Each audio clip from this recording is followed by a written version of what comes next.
陛下，柔妃进宫半月，这已经是她第16次求见陛下。老规矩，找一个与朕身形相仿的死囚，圆房之后随便找个理由将两人杀了即可。反正后宫佳丽3000，也没几人见过朕的真身。恐怕此事不妥。为何？您忘了，柔妃是镇北王谢远的侄女。谢远一直对您继位心存不满，如今啊，他贵为镇北王，权倾朝野，一旦处死，就有机会向您发难了。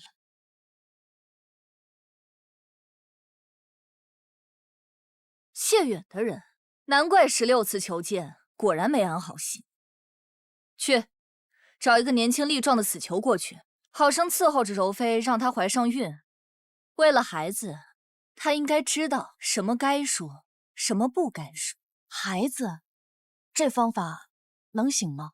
当然，她以为自己怀的是龙嗣，有资格登上皇后之位。为了那个高高在上的皇后之位，为了让她的孩子有机会成为大于下一任皇帝，她不会乱说的。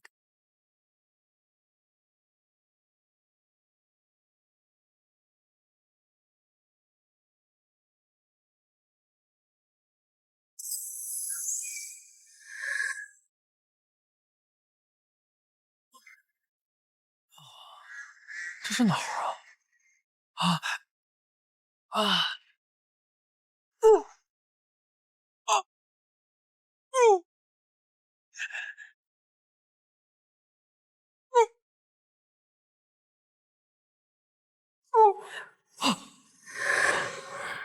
罪人江辰行刺吏部尚书之死，判处斩首之刑，择日问斩。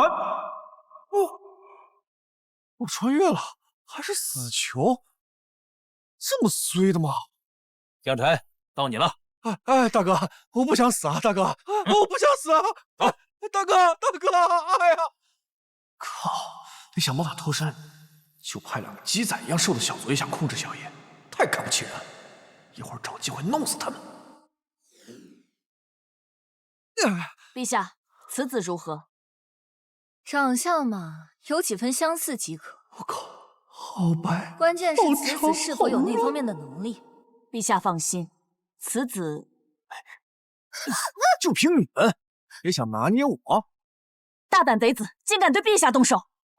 陛下，不错，朕就是当今大愚天子，念在你不知情的份上，速速出手救其人，朕可以保证留你一命。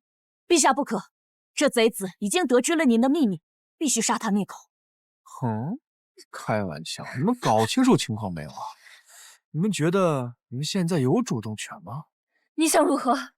只要不太过分的要求，朕都可以答应你。我想要什么要求？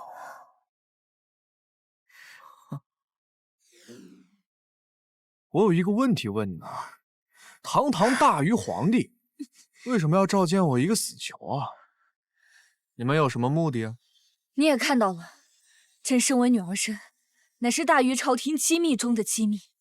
若是后宫佳丽3000始终不能怀上子嗣，那么这个秘密终将被泄露。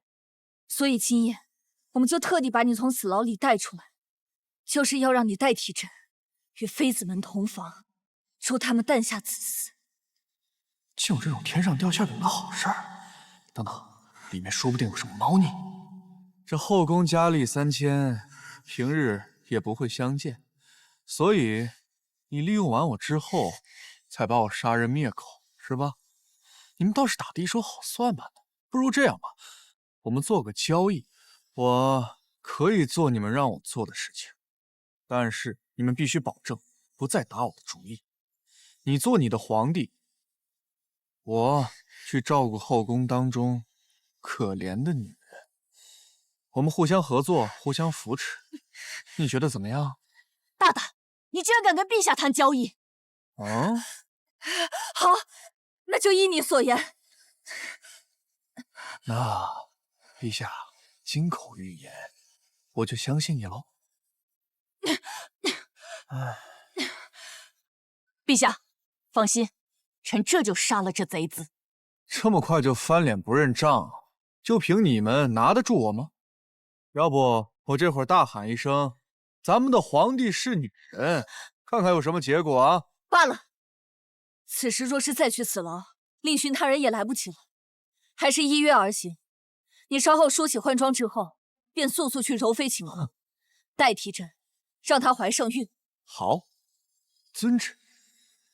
哼，这女帝表面上答应了，心里指不定盘算着怎么收拾我呢。都说伴君如伴虎，她迟早会过河拆桥。不行，我得想个办法，让那些美人赖上我，非我不可才行。这第一次当皇帝，有点紧张啊，我该怎么做？这想想还有点紧张啊。这算不算覆没前犯？一会儿就让你们见识见识本大爷的雄风。话说这柔妃长什么样子呀？听起来柔柔的，不会是个轻音柔体、易推倒的小萝莉吧？嘿嘿。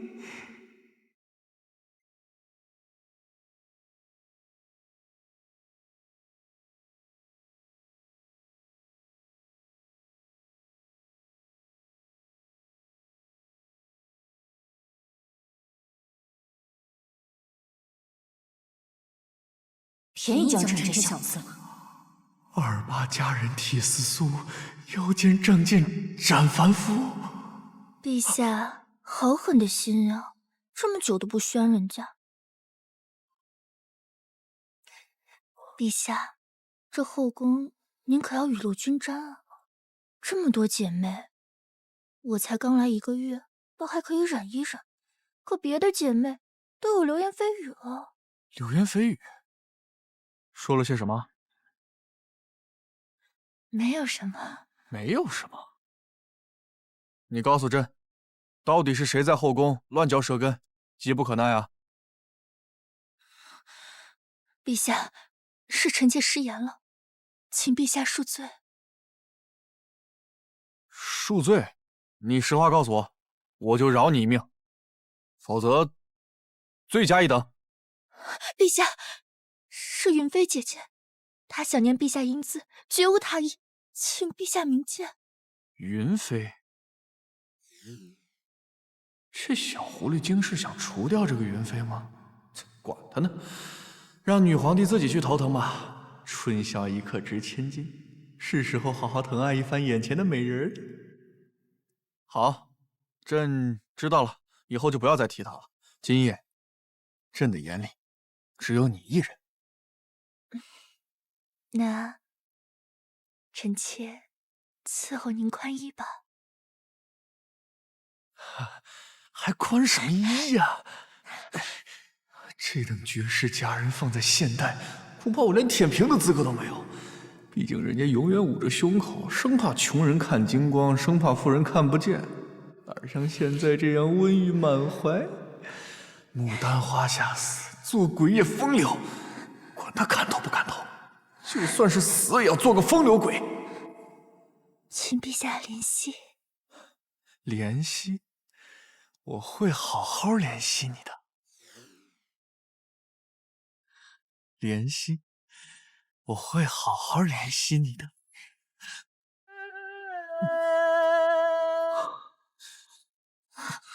陛下，你弄疼我了。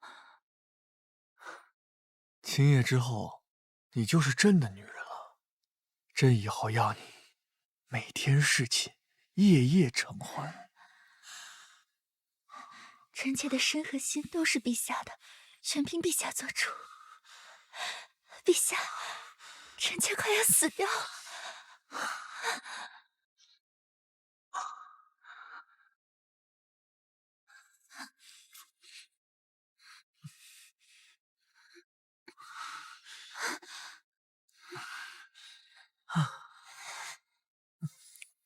柔妃叫得这么惨，江晨不是对她动粗了吧？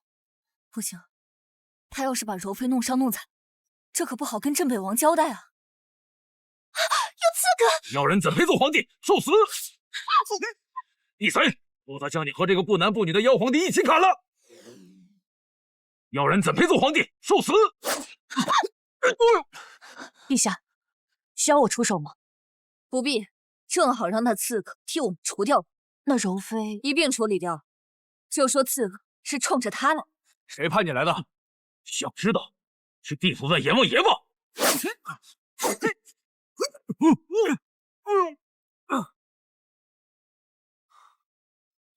就这，还当刺客？没想到江辰的功夫居然这么好，手段竟如此狠辣，属下也是属实没有想到。这棋子日后定不好控制，应尽早处理掉才是。这家伙身上到底藏着什么秘密？护卫，出来洗地了。陛下，爱妃，吓死臣妾了，还好有您保护我。可是陛下，那个人为什么说您是不男不女的妖人呢？爱妃，朕平日里日理万机，不醉心于女色，想做个明君，但是总有这样的人歪曲事实。再说了，朕是不是一个不男不女的妖人，你还不清楚吗？讨厌，陛下坏死了。爱妃，今夜你受惊了，你就先回宫休息。可惜这春宵一刻竟被一个小人给破坏了。皇宫的安防做的可真到位啊！陛下，再陪陪臣妾嘛，你好不容易才来一次，我不舍得让您走。那是因为朕不知道爱妃如此美艳动人。爱妃放心，明日朕还宣你侍寝。陛下，那您可不要忘记了。一定。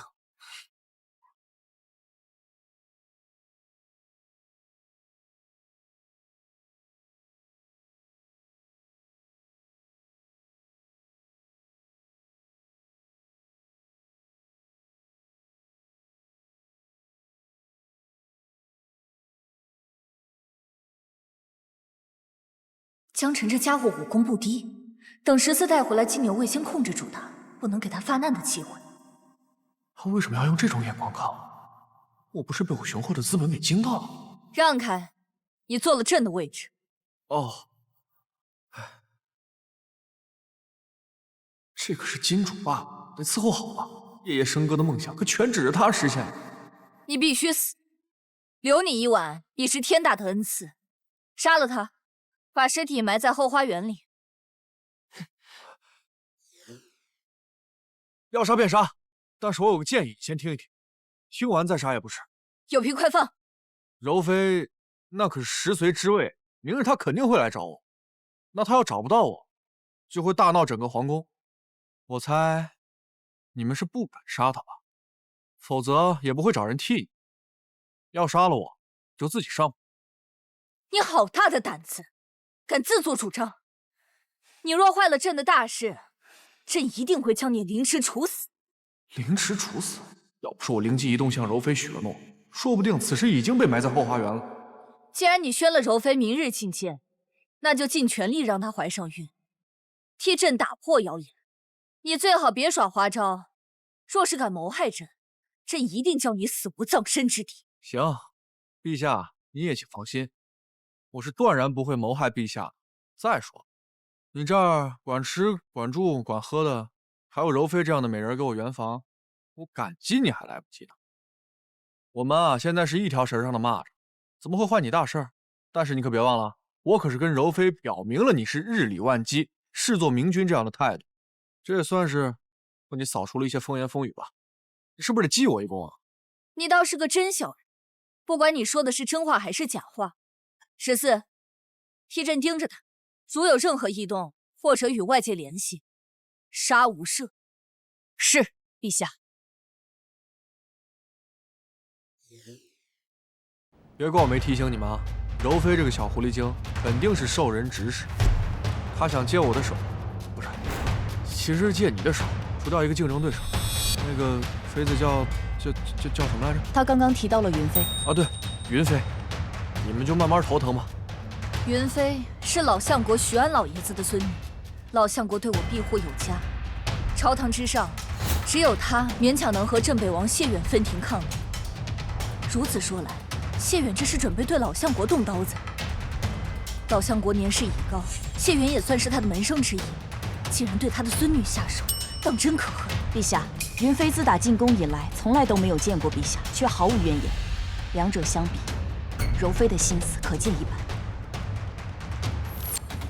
江晨，等过几日，你去云妃那边多待几日，好生安抚她，同时冷落柔妃几天，替朕好好敲打敲打这个探子。行啊。哎，那陛下，这云妃跟柔妃比如何呀？朕没见过她，朕怎么会知道？14，你来说。清水芙蓉，濯莲不妖，比柔妃不差分毫。好，不过我们可得把这皇宫的安防加强一下，好吧？我去云妃那儿的时候，我不希望再有刺客。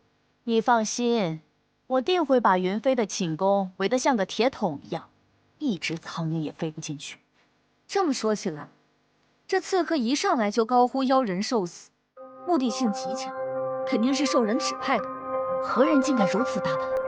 这还不简单啊！既然都知道了受人指使，那谁先着急看结果，那就是背后那个人呢？启禀陛下，镇北王求见。让镇北王在御书房等着。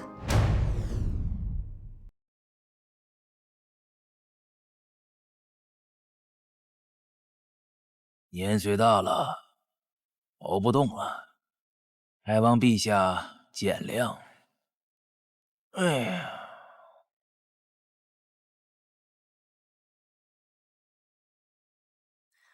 不知镇北王深夜求见，有何事要上奏？陛下，臣听闻陛下在行宫遇刺，大为担忧，未能及时救驾，还望陛下责罚。担忧是想看我死吗？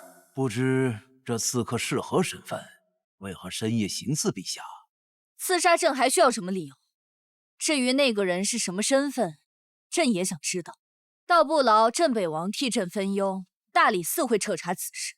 臣愿为陛下分忧，不过如此甚好，那就交由大理寺吧。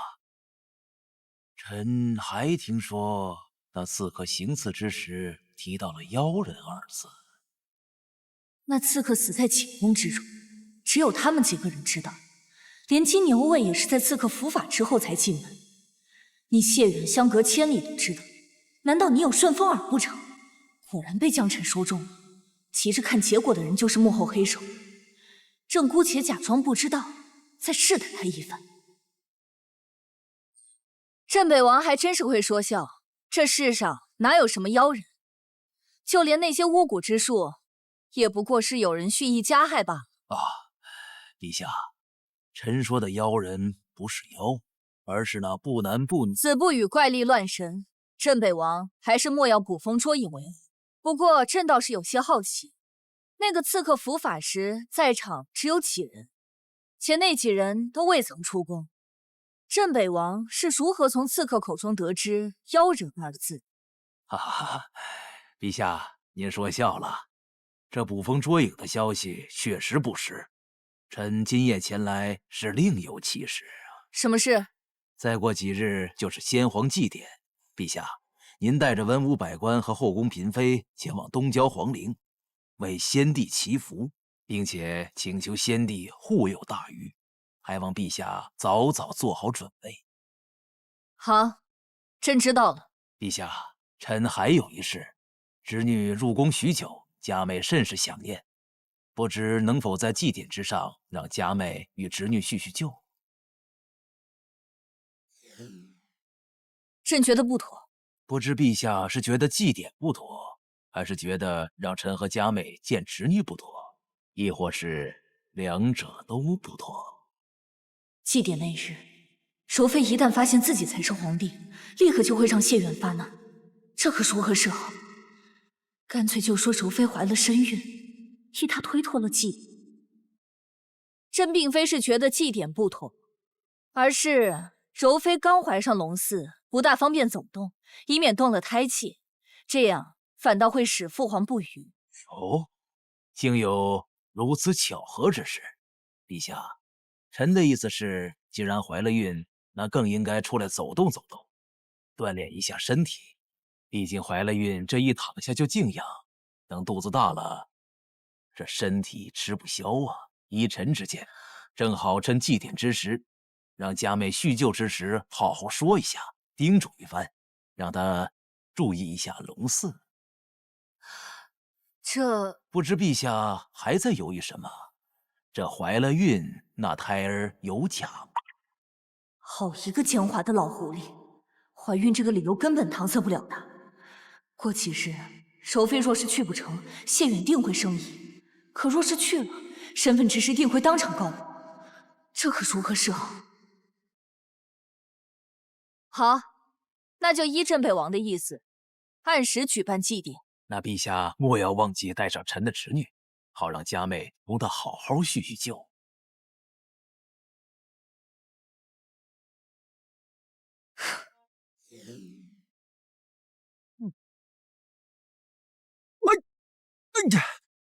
你这抽什么风啊？刺客又不是我派来的。过几日就是先帝祭典，朕限你3日之内让柔妃怀孕，让她下不了地，无法参加祭典。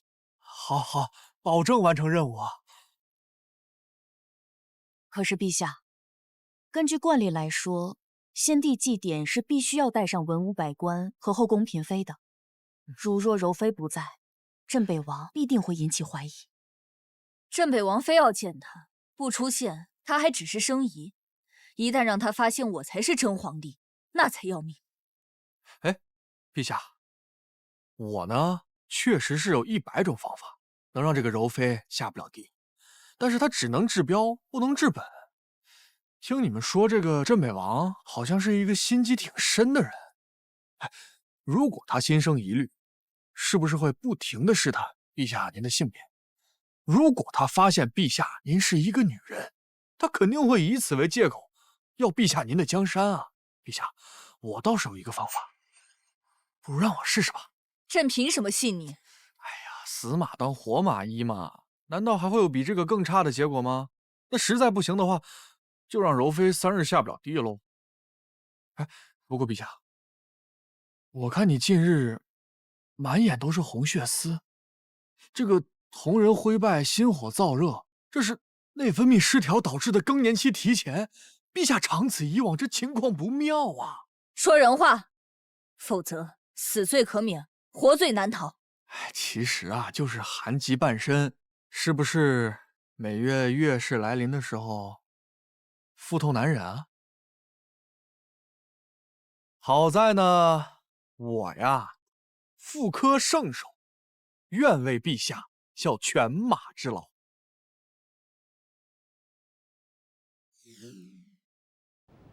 此等隐秘之事，朕连14都未曾透露，难道这江辰真会医术？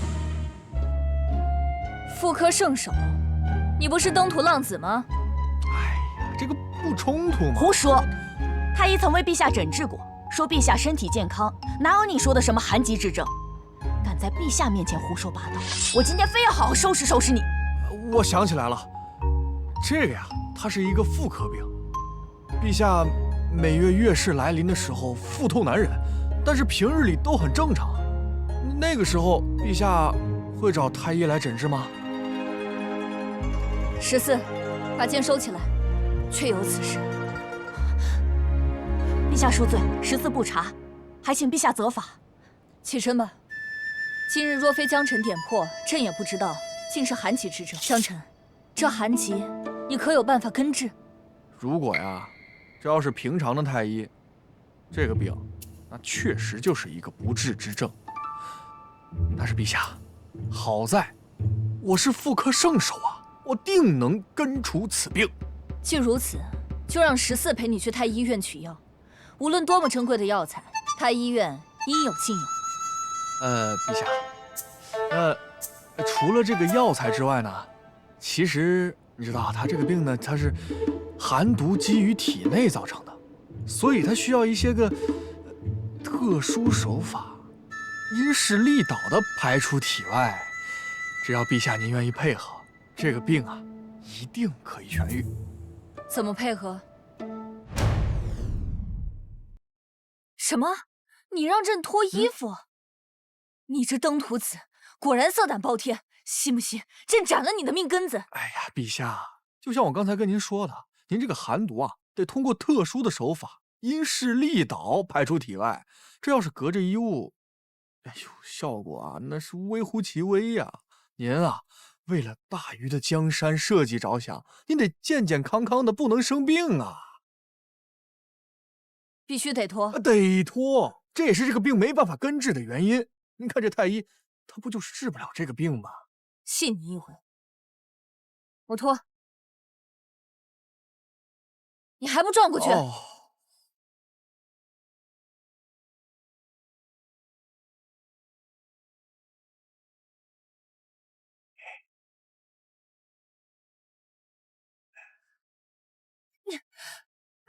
朕只是腹痛，你为何要按我的脚？哎呀，陛下，你这就有所不知了。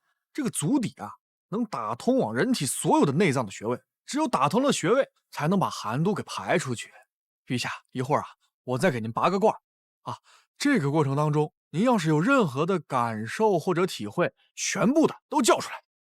朕可以忍。不可，不能忍。这里是您寒疾最重的地方，需要多疏导几次才行。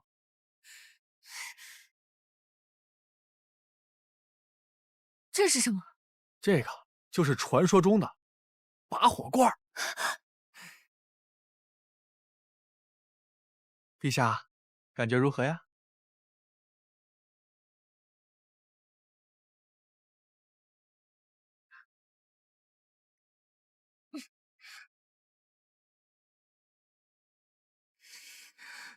这谁顶得住啊？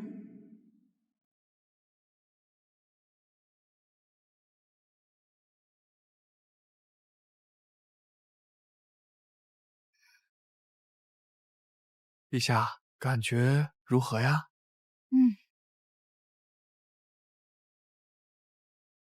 这里重不重啊？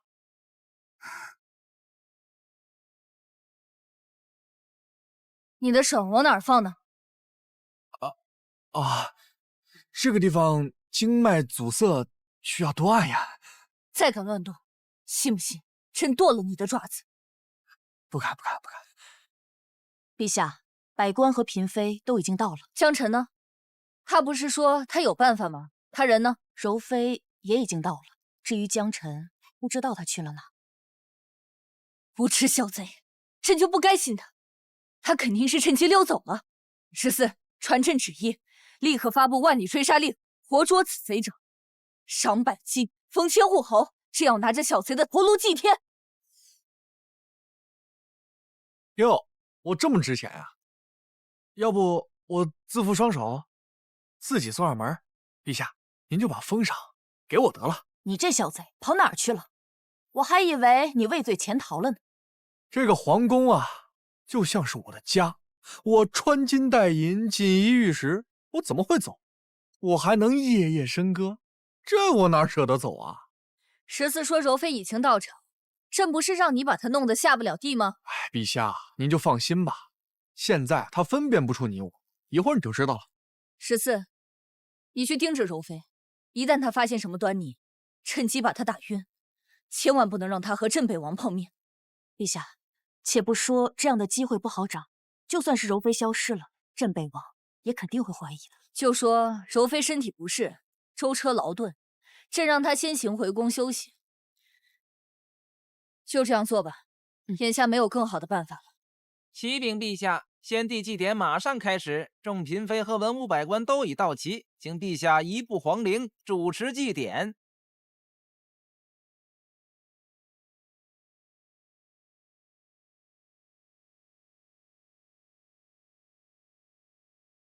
陛下，镇北王的人一直都在盯着我，我恐怕分身乏术了。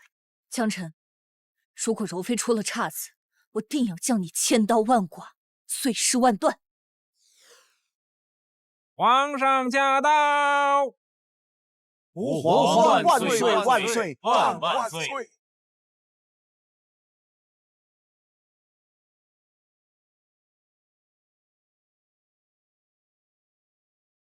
！14，柔妃表现如何？可有异常？暂未发觉，但他刚刚已经看到您了，却一言不发。若是他此时发难，我们必然会陷入被动。莫不是谢远还有别的计谋。你看他身旁那个小太监江晨，他是怎么混进来的？看样子他果然没有诓骗朕，真不知道他到底用了什么法子控制住了柔妃。陛下，时辰已到，可以开始了吧？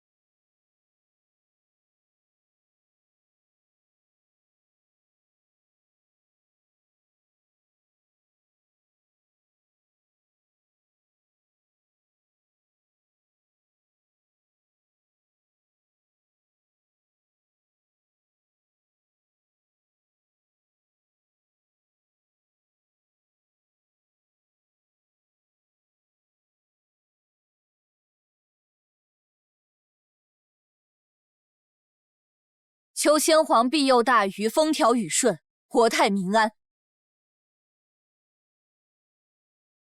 柔儿，你觉得陛下怎么样？陛下姿容甚伟，身强力壮，真乃人中龙凤。这次江晨做的不错，谢他一功。确实，这次啊，多亏了江晨，我们才能有惊无险的度过。江晨啊，这次可立了大功。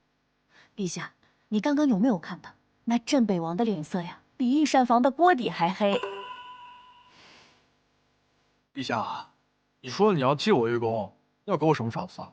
你不要忘了那个什么百金和千户侯。贪得无厌。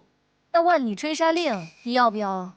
对了，江晨，你到底是用了什么方法，让柔妃不仅什么都不说，还对陛下如此痴迷啊？陛下请看，这是一种蘑菇，还有它可以让人致幻，有头晕目眩的效果。哎，以前不小心误食过，那几天啊，我什么人脸都认不清，我只能分辨基本的衣物，所以我就穿了陛下祭典时的那身龙袍，让柔妃啊对这身打扮有印象，这才有了今天的效果。对了，江晨，你确定柔妃怀孕了吗？要是被谢远的人知道了，柔妃没有怀孕，那咱们麻烦可就大了。哎呀，这个事儿啊，陛下你就放心，我是妇科圣手，柔妃啊，她100%怀孕了。100%？这是何意？就是10乘10的意思。启禀陛下，镇北王求见。又来。哎，江晨，这一次你随朕同去。微臣参见陛下。镇北王深夜到访，又有何事？难道又听说刺客入宫了？陛下，您说笑了。此次前来是替微臣的侄女讨个封赏。封赏？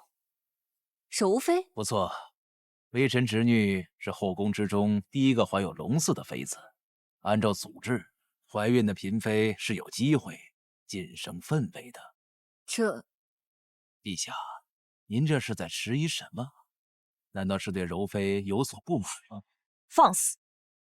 这理应是陛下的家事，当由陛下决断。镇北王，你的手未免伸的也太长了些。混账！本王与陛下商议此事，轮得着你一个小小的侍妇插嘴？来人呐，掌嘴！够了！怎么，陛下，你是要纵容一个小侍卫来侮辱本王不成？那个王爷说笑了，14呢确实是多嘴，但是您大人不计小人过，犯不着啊跟他一个小小的侍卫计较。而且您啊误解陛下的意思了，陛下不是不愿意封赏柔妃娘娘，而是觉得柔妃娘娘第一个怀上了龙嗣，就生一个位分，这封赏不太够。但倘若生2个位分，这对宫里的其他娘娘又觉得不公平。毕竟其他娘娘陆续也会怀上龙嗣，希望王爷您能多多理解。你这个小太监还是挺会说话的，不错不错。晋升1个分位确实不够。你才是太监，你全家都是太监。小臣子，你既然这么了解朕的心意，那不如你来说说看，朕应该如何封赏柔妃？说什么我也要给娃他娘多挣点奶粉钱。按照祖制，嫔妃怀龙嗣确实应当晋升位分，柔妃娘娘又是第一个怀上龙嗣的，我觉得这一定是先帝在庇佑我大禹，国泰民安，风调雨顺，应该大大的嘉赏。那你觉得应当如何嘉赏？这个赏百金，赏绫罗绸缎，赏金银珠宝，赏宫女太监，赏……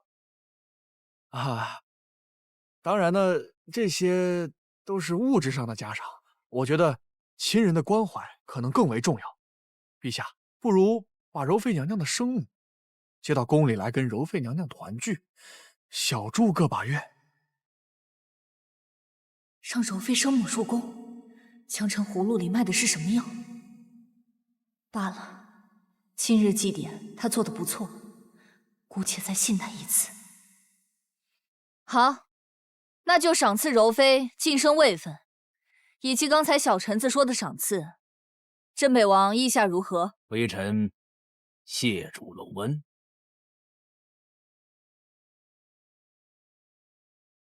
江晨，你对镇北王还真是奴颜婢膝，我真是看错你了。小臣子，你最好给朕一个满意的答复。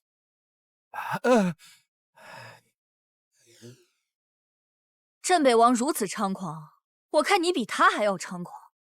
他早就已经权倾朝野，侄女谢柔在后宫又更进一位，势必得到更多官员支持。小臣子，我看呀，你这是为虎作伥啊！陛下，还不如让我一件一件的给他凌迟处死，省得他胳膊肘往外拐。不是，两位小姑奶奶，天地良心，我真的是为你们着想，你们听我狡辩不，你听我解释啊！哎，14，你刚刚说胳膊肘往外拐，拿我当自己人了？14，让他说，朕倒是要听听，看他如何狡辩。陛下明鉴，柔妃晋升位分，合理合法，合乎祖制。你有什么好拒绝的理由吗？我看你是舍不得柔妃这个小浪蹄子吧。哎呀，你们两个怎么就听不懂呢？与其被迫答应，那不如直接给他一个封赏，卖面子嘛，说不定还能给镇北王挖一个坑，何乐而不为啊？挖坑？挖什么坑？你要把他活埋了吗？这可不行啊！朝堂上下谢远的党羽众多，不乏世家门阀、公卿贵胄，他若突遭变故，朝堂必将大乱，危害深远。哎呀，不是那个意思，我是说这个给他使绊子，不是要挖坑把他埋了。哦，谁让你不早说的？说，我们应该怎么给他挖坑？今天我看柔妃她母亲穿着过于朴素，看起来不像是一个贵夫人嘛，反倒像是个市井农妇。我觉得镇北王府不差那仨瓜俩枣，干嘛这么对待柔妃的生母？所以我觉得这个里面肯定有猫腻。言之有理，还有吗？我想给我的娃儿挣点奶粉钱。还有就是，我今天向镇北王表达了善意，那他有可能拉拢我，反倒让我去刺探陛下你的消息，明枪易躲，暗箭难防。陛下，以后你在后宫就可以安心了。朕看你就是想要搭上镇北王这一条线吧。14，我给朕好好教训教训他。微臣遵命。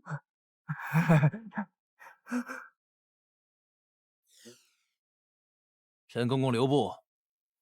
小臣子拜见王爷。王爷今天看起来气色不错啊。刚才多亏是公公一番美言，才使得陛下赐下诸多恩赏。这日后宫中有任何消息，还望陈公公知会不可一二。王爷这说的哪里话？日后小臣子还需要王爷多多照拂。王爷这怎么好意思呢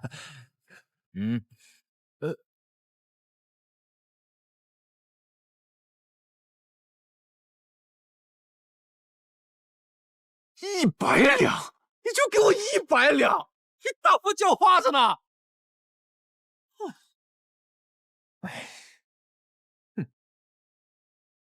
陛下，江州大汛，洪水泛滥，死伤无数，饿殍千里，庄稼地全都被淹了。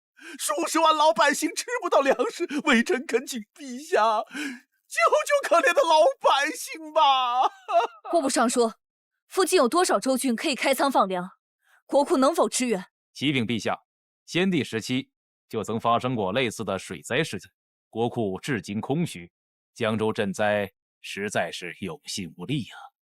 至于附近的州郡的情况，恐怕江州知府比我这个户部尚书了解的更加清楚。陛下，附近州郡同样遭受洪灾，只是没有江州那么严重。如今能依靠的只有京城了。你可不能对数十万百姓坐视不管啊，陛下！朕岂会对百姓坐视不管？只是如今国库空虚，这是不争的事实。诸位爱卿，可有什么好办法替朕分忧？微臣记得先帝时期，王爷便颇受器重，亲自主持解除了救灾平患，想必王爷应当有解救之法吧？果真不出我所料，这个户部尚书跟谢宇这个老匹夫果然有一腿。启禀陛下，江州的灾情甚是严重，比起先帝时期的水灾，有过之而无不及。恕微臣无能为力，望陛下恕罪。求陛下救救江州的老百姓吧！望陛下开国库，救京城百姓。诸位爱卿，难道真的别无他法了吗？老夫说两句。老相国，您请。小谢啊，国库乃国之根本，若是国库充盈，支取些银两倒也无妨。可现如今我大禹国库空虚，剩下的都是军费，不可擅动。居然还有人能治得了谢远？老相国，别管军费不军费了，数十万老百姓都快要饿死了，连兵卒都没有，留着那些军费给谁花呀？老相国只说了不可擅动国库，又没有说不解救百姓，你嚷嚷什么？国库不能动啊！现如今我大禹危在旦夕，我等官员与世家岂能坐视不理？陛下，老夫提出一个建议，从国库提出一笔不至于伤筋动骨的银两，我等官员再凑出一些，世家与商人捐出剩下的部分，共度难关。不知此事，陛下意下如何？老相国所言甚是，此法甚妙。镇北王，你可有何异议？微臣并无异议。好，那便依老相国所言，传朕旨意，号令官员、世家、富商、百姓捐钱捐粮，共度难关。陛下圣明。我怎么觉得10月这傻妮子掉坑里了？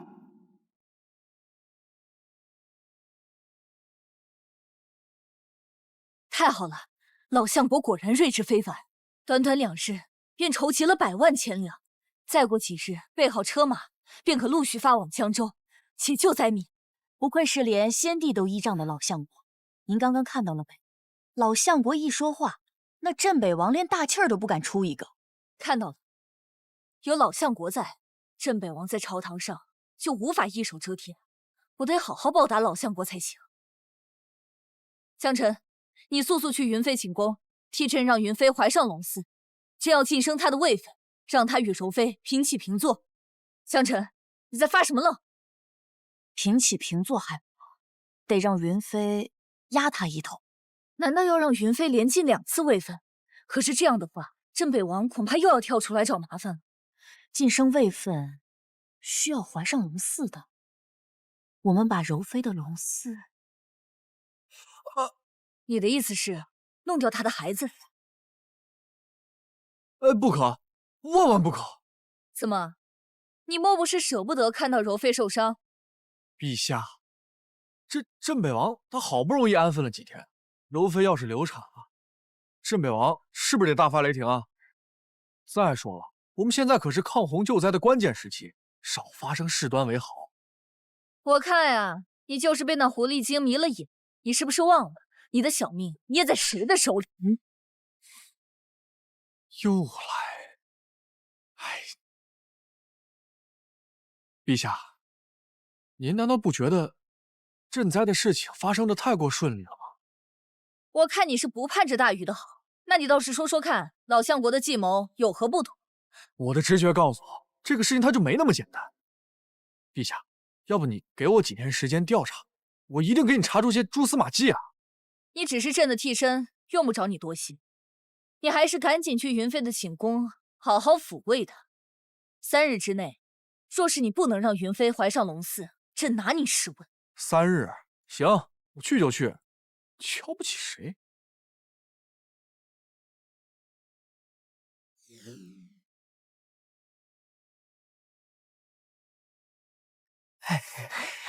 爱妃，朕让你久等了。只要能得到陛下垂怜，等再久都值得。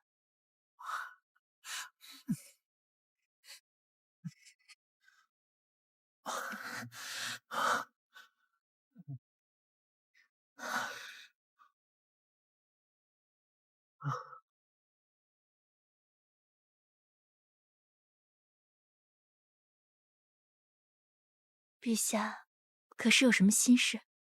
不妨说给臣妾听一听。臣妾虽是妇道人家，却也读过不少典籍，可为陛下排忧解难。爱妃，你觉得老相国是一个怎么样的人？祖父大人，在臣妾心中，祖父大人一生清贫，无欲无求，一心辅佐大禹王朝，对先帝更是忠心耿耿，鞠躬尽瘁，死而后已。不知陛下为何有此疑问？一生清贫，无欲无求，老相国竟然如此伟大，难道我错怪他了？云儿，是这样的，老相国呢辅佐朕很多年，朕想赏赐他，但是又不知道该从何处入手。祖父大人平时喜欢字画，但不收藏，经常赠给他人。他的学生当中或多或少都有收到过他的字画，朝中重臣也大都有收到过。那镇北王谢远呢？他有收到过吗？据臣妾所知，并没有，似乎是因为政见不合，所以祖父大人与镇北王从未有任何交集。看来是我多心了。云儿，今天弄疼你了吧？你呀，好生歇着啊。朕还有些奏章要去批。过2天，朕再来找你侍寝。谢陛下恩宠。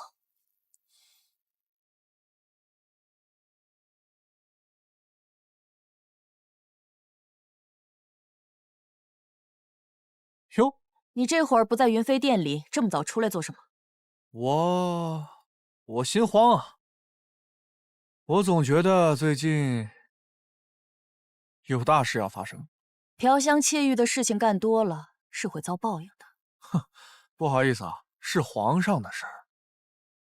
不说这个了，我问你，你有没有觉得这2天筹集钱粮的事，是不是太过顺利了？太顺利有什么不好吗？这有什么好担心的？我问你，咱们京中官员办事，都这么利索的吗？这个得分具体的事情。比方，陛下要造一口宝剑，需要多久？这我倒是经历过，户部审批银两，工房调取材料，抽调工人，开炉重造，七七八八得3个月。3个月？那抛开打造花费的时间，你走流程需要多久？1个半月左右，或者是再多几天。你看，这不就是问题所在了吗？你就打造一口宝剑，走个流程要花1个半月的时间，这筹集钱粮，2天的时间，200万钱粮，这还不足以说明问题啊！这能说明什么问题啊？我打造宝剑这个事情不是很紧急，而赈灾救命是10万火急的事情，我当然得快点了。这里面学问可大了，你不懂。这可不是从国库里拿钱那么简单，还有官员、世家门阀、京城的商人、百姓，要是没有一股力量强行推动，这么大笔钱，当真都能流入遍地灾民的江州吗？14，行吧，你能帮我一个忙吗？也当是帮陛下忙，带我去筹集银两的仓库看看。你姓上什么花招？那可是赈灾救命用的，你想都别想。我的姑奶奶，我在宫中又不愁吃又不愁穿，我还有钱没地方花。哎，我要不是真为你家主子，我至于吗？这个对他至关重要，随你便吧。也罢，我就顺便带你去看一下，正好啊，我也顺便再检查一番。毕竟这可不是笔小数目，我还是稍微盯着点儿。库房重地，闲人免入。你们是干什么的？我乃陛下贴身侍卫统领14，带陛下来巡视库房。见过统领大人。先检查钱粮。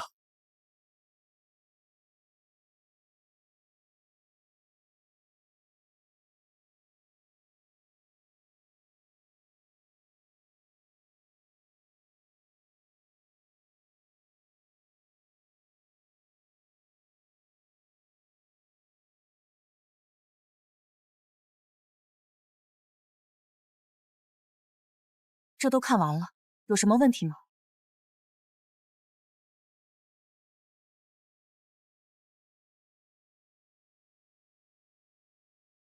情况不对，不就是一道车辙吗？这有什么？哎，我问你们两个，最近有没有载满粮草的车驶出？回大人的话，许多粮草堆积不下，就送往别处了。送去何处啊1里外镇北王府的库府，许多粮草都送去了那里。陛下知道这件事吗？镇北王特意腾出一个仓库来放粮草，这件事情陛下是知道的。跟我走趟。哎，你干嘛啊？你是陛下的近侍，就这么大摇大摆的往里闯？那不然呢？我有令牌，全程畅通无阻，地牢我都是可以随便乱逛。是，我知道你厉害，可是我们是来调查取证的，不是来走秀的。你把令牌收起来。调查什么？你不会是真觉得镇北王私吞了银两吧？不是怀疑，肯定私吞了银两。我们这不就是过来取证的吗？你凭什么这么自信啊？还记不记得车辙印啊？银两只是有进不出，但粮草却有进有出。那道最深的印子，我敢肯定，粮草里面混着大量的银两。那万一是很重的粮草呢？镇北王他是不是跟咱陛下不对付？那我们大胆怀疑，小心取证，这不正常操作吗？你带我飞进去。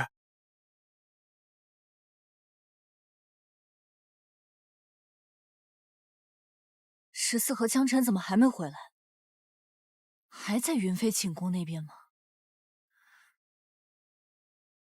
该死的江辰，居然搞到这么晚，绝对是色鬼投胎。你不是说不会飞檐走壁吗？我是说我不会飞檐走壁啊，但我没说我不会翻墙啊。我们接下来该怎么做？你在外面可不是这样，怎么一进来就兴奋了？哎呀，我觉得你说的有道理。这镇北王跟咱们陛下不对付，我得收集一下他的证据。动脑的事情就你来吧。我成智囊了？狗屁智囊，臭皮匠一个。没事儿，你我还有陛下，我们三个臭皮匠还顶不了一个诸葛亮吗？接下来啊，去找咱们散落的粮草。干嘛要找粮草啊？如果我的猜测不错的话，他们在搬银子的时候肯定混着搭的粮草，我就不信没调出点米粒来。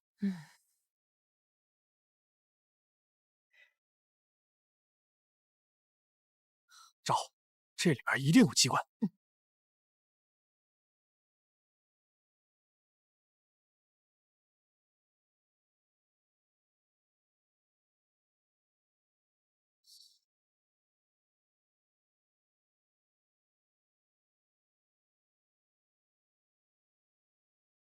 哎，找到了！一定要注意这批粮草。是。这两个家伙一整晚消失不见，也不在云飞的寝宫，究竟跑到哪里去了？启禀陛下，100万钱粮已经准备就绪，车马属下也已经连夜准备就绪，请陛下立刻下旨南下赈灾。请陛下发布圣旨，南下赈灾。好，圣旨早已拟好，江州知府着你携带100万钱粮，即刻启程，前往江州赈灾。且慢，陛下，圣旨不可以给他。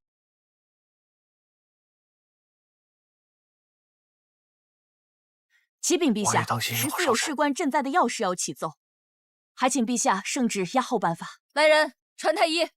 14，起来说话。你怎么受伤了？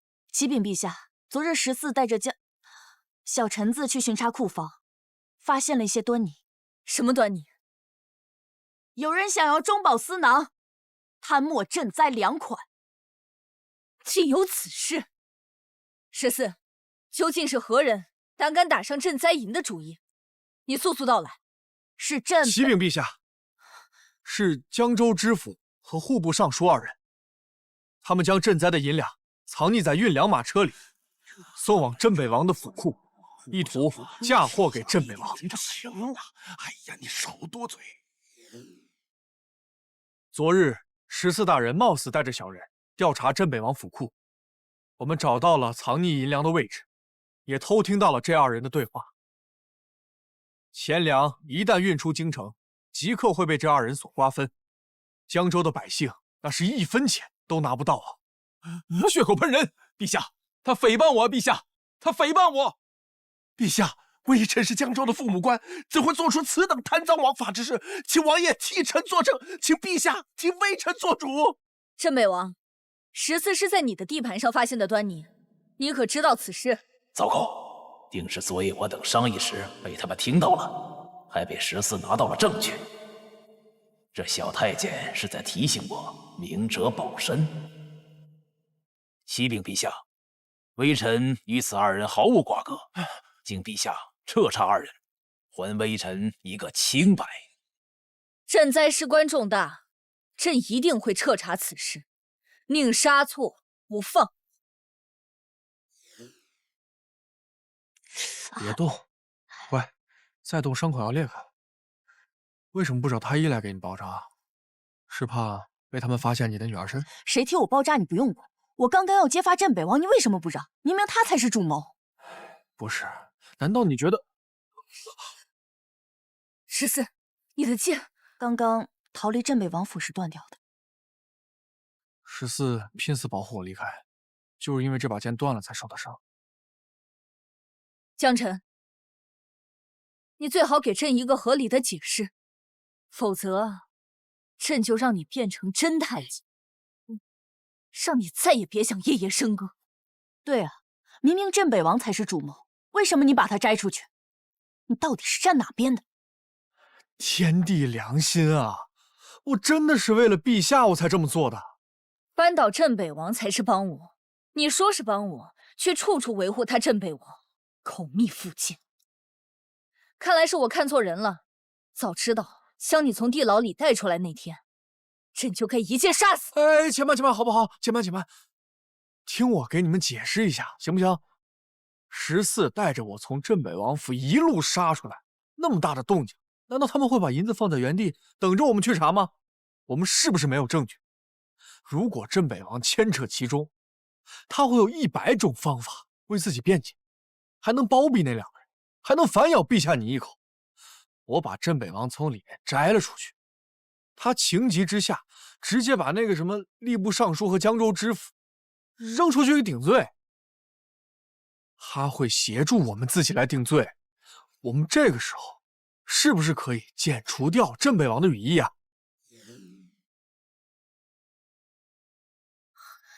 陛下，他说的有道理。别说现在没有证据，就算是铁证如山，我们也扳不倒镇北王。为什么？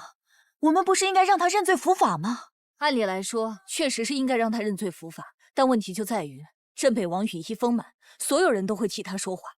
假如他一口咬定那里是存放赈灾银的库房，朝堂内外都会认同他。我这个当皇帝的又有什么办法？眼下的结局应该是最好的，朕可以提拔心腹做户部尚书和江州知府，踏踏实实救济灾民，而且还打击了镇北王党羽的嚣张气焰。江辰，这次多谢了。哦，一家人不说两家话，客气啥？谁跟你是一家人？哼，小爷我迟早把这个傲娇女帝拿捏在手心，柔圆粗扁。哼！诸位爱卿，朕已查明真相，前任江州知府与户部尚书暗中勾结，结党营私，把手伸进赈灾款当中，罪不容诛。朕已将此2人发配充军，加卷贬为庶民，其子嗣后代科举永不录用。陛下英明。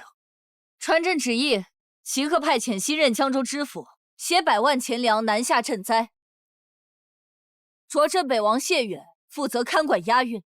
若发现任何罔顾百姓死活、中饱私囊之举，斩立决。微臣领命，臣定不负陛下期望。微臣领命。这小皇帝竟一直派人盯着我，这次还好有小太监报信，这一路难保不会又派人暗中跟随，看来不能再轻举妄动了。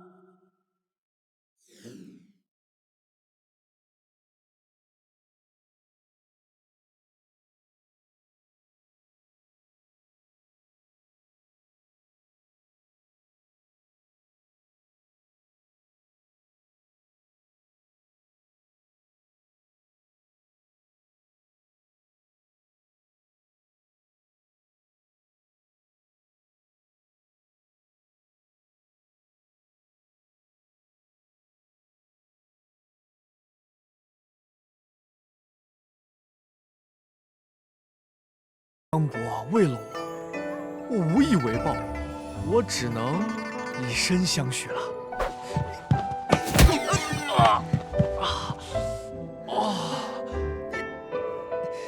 你拒绝就拒绝，你下这么狠的手啊！你知不知道你这一下，这断送你自己下半生的幸福啊！你这淫贼，休得胡言乱语！我对你才没有那个意思。你要是再这样，我下次绝对饶不了你。你这小妮子，你看看你这脸，都红得跟猴子屁股一样了，嘴硬。行，我去找柔妃。娘子，哎呦，母亲，既已来到宫中，就踏实住下吧，好让女儿在您膝前尽孝。好在我的柔儿福大命大，活出来一个人样。母亲，镇北王究竟是怎么对待柔妃一家的？说是叔侄，落差怎么会这么大？我继续听听。今日收到南方消息，赈济灾民已经小有成效，数万灾民已经吃上了饭，再也不用饿肚子了。朕今日心情大好，与爱卿共饮佳酿，不醉不归。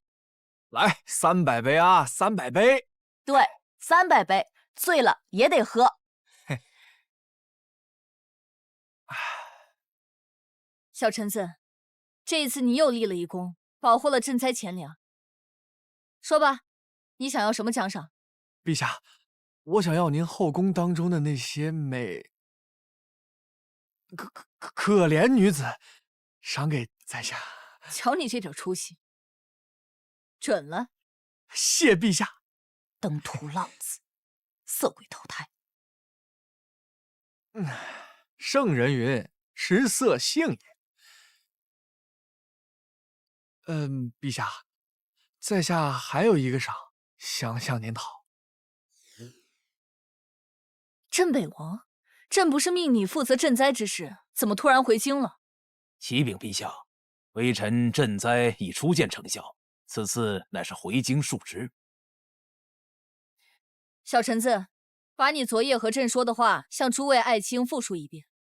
启禀陛下，赈济灾民已初见成效，但是赈灾所花的钱粮，那可是无底洞啊！1-2个月的时间撑住倒是没问题，但是灾后重建的工作耗费的时间不止1-2个月啊！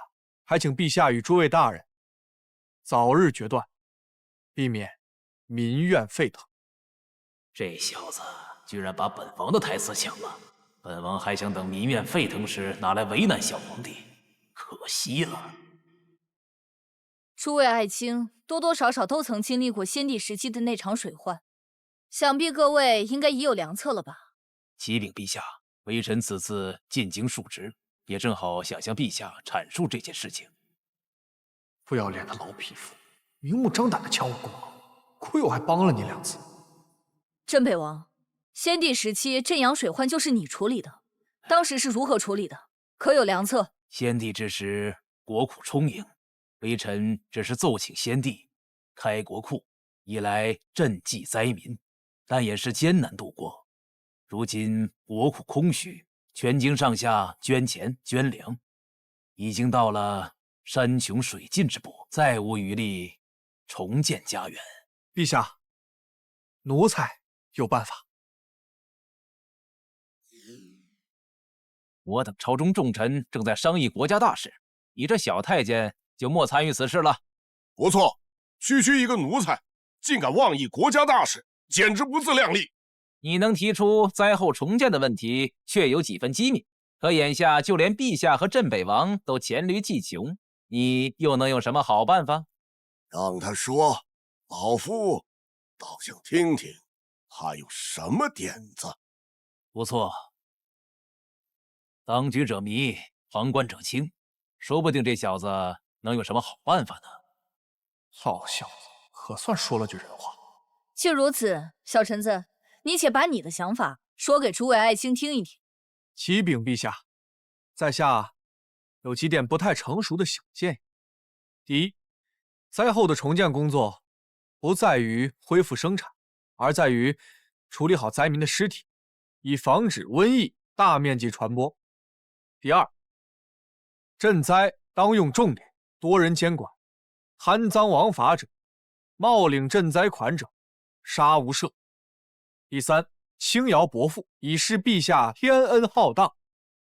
第四，便是灾后重建，我们以工代赈。以工代赈，这是何意？通常我们救济灾民，不是衣来伸手，就是饭来张口。除了哄抢钱粮之外，还会产生大量的米虫。同样的银子直接发放，倒不如以工代赈，让那些有能力的灾民去赚取银两，自力更生。这样一来，灾民有了希望，那其他各州郡的百姓也看到了有钱可赚，也会参加到江州灾区的重建工作当中。我们何乐而不为？此计甚妙，看起来是年轻有为啊。这小公公以工代赈，妙不可言，连本王都没想到，真是让本王佩服。灾民们赚到钱，又花钱买了粮，这一计一出，国库的压力可就没这么大了。没想到江臣竟然撬动了整个朝堂，连老相国和镇北王都罕见地站在一起支持他，这家伙竟如此不凡。江臣不凡，岂不是证明朕眼光独到，把一介登徒浪子调教成了独当一面的臣子？好，小臣子，你献计有功，想要什么奖赏，尽管说。启禀陛下，在下想在制造局讨一份差事。制造局无关紧要的地方，不如投桃报李，帮他一把。启禀陛下，这小公公献计有功，应当得此赏。老小子，你可算办了件人事。小臣子，跪下听封，朕就封你为正二品内务总管，兼任制造局督办，往后总管宫廷大小事务。陛下，微臣认为此事不妥。老相国，您这是何意？陛下，内务总管责任重大，按照祖制，断没有让一个阉人为官的道理。前史为鉴，还望陛下三思，莫让一个宦官扰乱了朝政啊！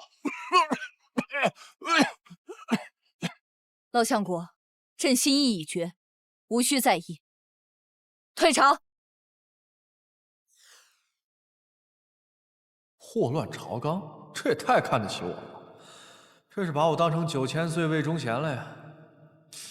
从某种程度上来说，我貌似比他有过之而无不及。毕竟哪有太监能像我这般替皇帝宠幸妃子呢？内务总管这个职位也大有说法。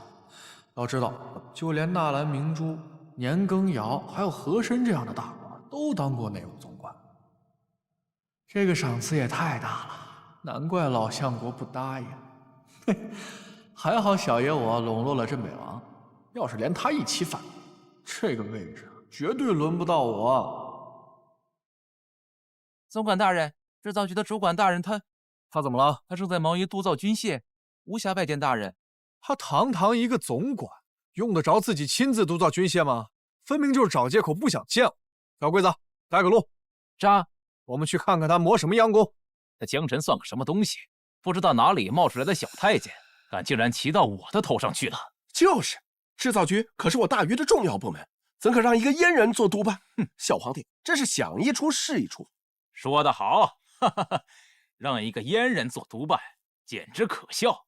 哼，不过这话在我面前说说就行，千万不要在外面说，这可是掉脑袋的大罪。陛下肯定是受了奸人蒙蔽，竟然让宦官掌权，真是滑天下之大稽。说得对，制造坊督办，他江神配吗？他懂军械吗？啊，他懂制造局吗？我是不懂制造局啊，这不是来向李大人请教一二吗？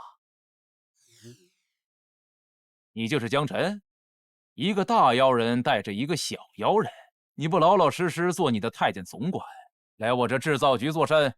李大人，他们俩来我制造局打杂的吧？怎么可能？他们这种阉人，肩不能扛，手不能提的，给我打杂都不配。李大人，你平时就这么管教手下的？我怎么管教人，用得着你多嘴吗？真不知道陛下是怎么想的，用一个阉人做督办。话说，你这个督办不会是拍马屁得来的吧？早知道我也在陛下面前多溜须拍马，说不定我也能混个一品大官当当。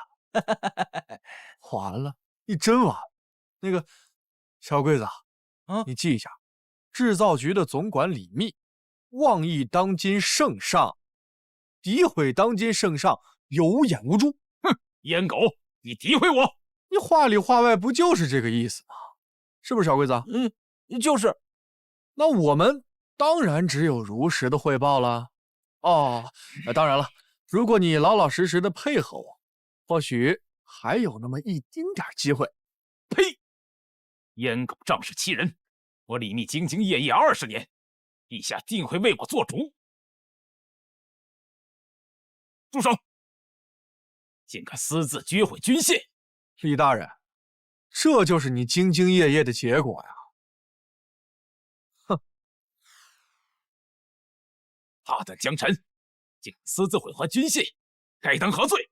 哼！14就是用了你们这样的破铜烂铁才受伤的。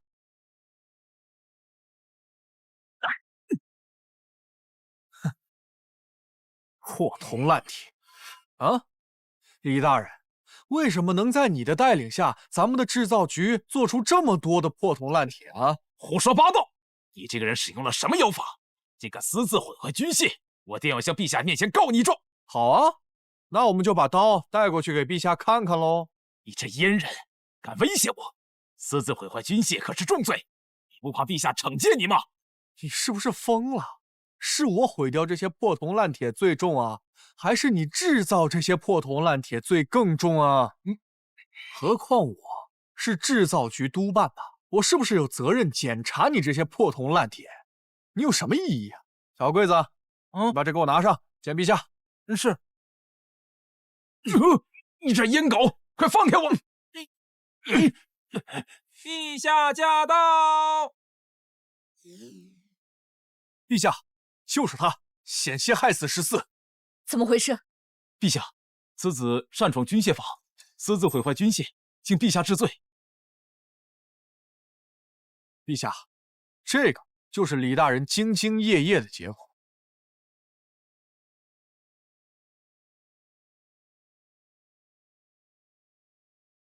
陛下，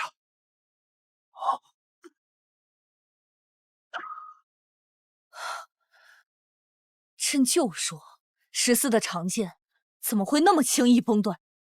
那可是朕量身为他打造的宝剑，原来是你这样中饱私囊的混账作祟！去！原来他去制造局是想要为我打造一柄好剑。陛下，请您看在我兢兢业业20年的份上，饶了小人一命。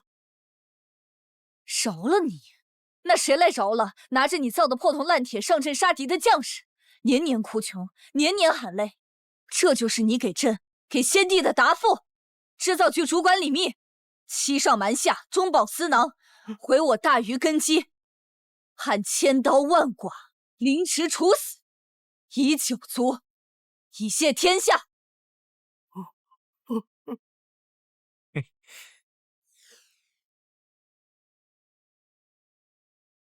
14放着你来。啊愣着干嘛？还不快过来帮我上药？啊！我来。静安怎么好像跟平时不太一样？乖乖，平日里看不出来，14竟然这么有料。你怎么突然想着去制造局啊？啊，我想打造一些物件，有一个制造局的身份方便一些。他肯定是想打造一瓶宝剑送给我。我呢，想给你打造一副刀枪不入的软甲。软甲？这样一来啊，就没有任何人能伤你分毫。有了软甲，14女侠就可以好好保护我了，完美。你这伤啊，已经结痂了，再上1、2次药就好了。今晚怎么没去找你的柔妃和云妃啊？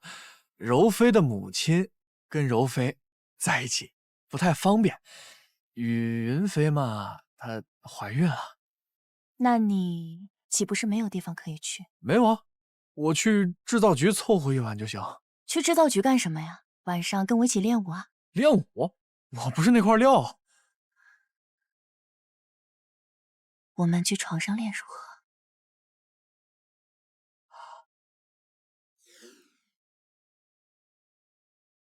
江总管，这是怎么了？谢谢王爷关心啊，奴才这是得了风寒，双腿行动不便，所以扶着墙走路。年纪轻轻就得了风寒，你这身体也不怎么样啊，自己还是多加注意吧。哎，那我先走了。王爷慢走。哎呦，真不愧是女侠，把我都折腾得够呛。哼，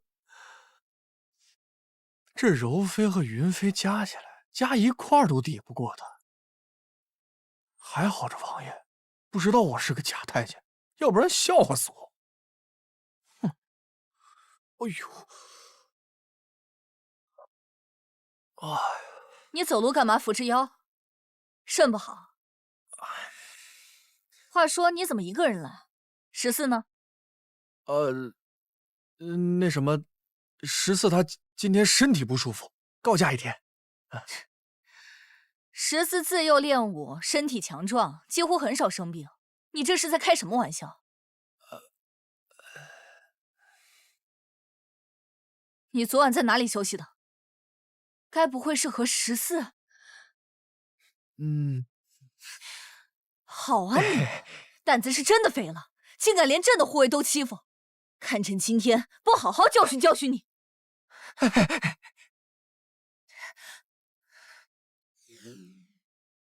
启禀陛下，制造局军械房主管李密中饱私囊，已凌迟处死。区一个军械处主管，绝对不敢做出此等欺上瞒下的大事。着大理寺彻查，凡相关人等一律杀无赦。镇北王，你统领北境大军，可有士卒反映过武器质量不佳？爱卿，此事莫非与你有关？回禀陛下，微臣绝对与此事无关。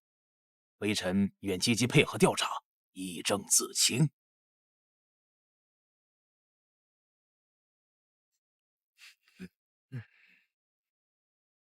陛下，臣不用猜都知道，谢远跟军械库那帮人肯定勾结在一起。北京那么多士兵，我就不信了，一个骂破铜烂铁的人都没有。朕当然能看出这一点，难就难在，要想坐实这一点，需要足够的证据。哦，我觉得要是我们能够找到镇北王贪墨军费的证据，或许真的可以一举扳倒他。不错，和上次赈灾不同，这一次他没有办法推脱给别人，他就是北京军队最大的掌控者。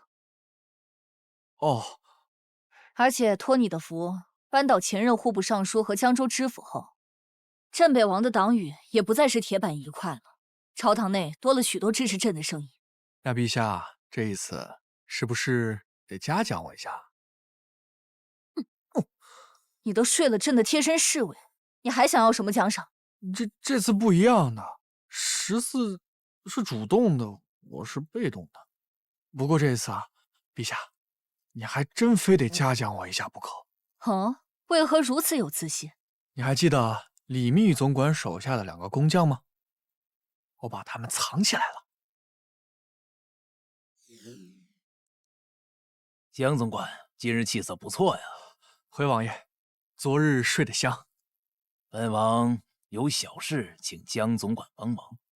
王爷尽管吩咐，小的一定办妥。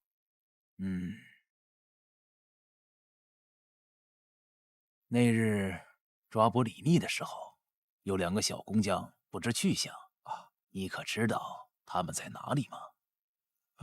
回王爷，我听说那2个小工匠不是和李密被吏部的人一并带走了吗？应该已经被处死了吧？可是陛下并没有下旨将他们2个凌迟。那2个小工匠不知所踪，不在地牢，也不在大理寺，仿佛蒸发了一般。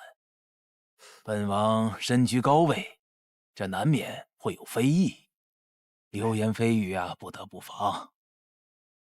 如果这2个小工匠胡乱攀咬，那对本王可是大大的不利呀。王爷，你放心，小人在宫中有一些人脉，一定会尽全力去查，不叫他们乱说话。江总管果然知情识趣。这钱是给你上下打点用的，事成之后另有重谢。谢王爷。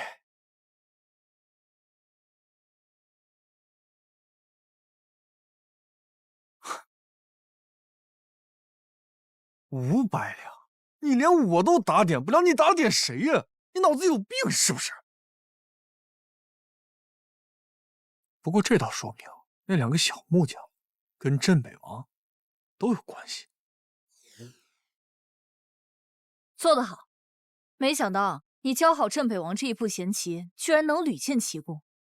这一次这2名小工匠很有可能就是朕扳倒镇北王的希望。对了，江辰，你到底把那2个小工匠藏在哪儿了呀？我听说啊，镇北王把地牢和大理寺翻了个底朝天都没有找到。没错，皇宫里面他都搜遍了，就连朕的寝宫他都没放过。你到底把人藏到什么地方去了？在一个你们绝对意想不到的地方。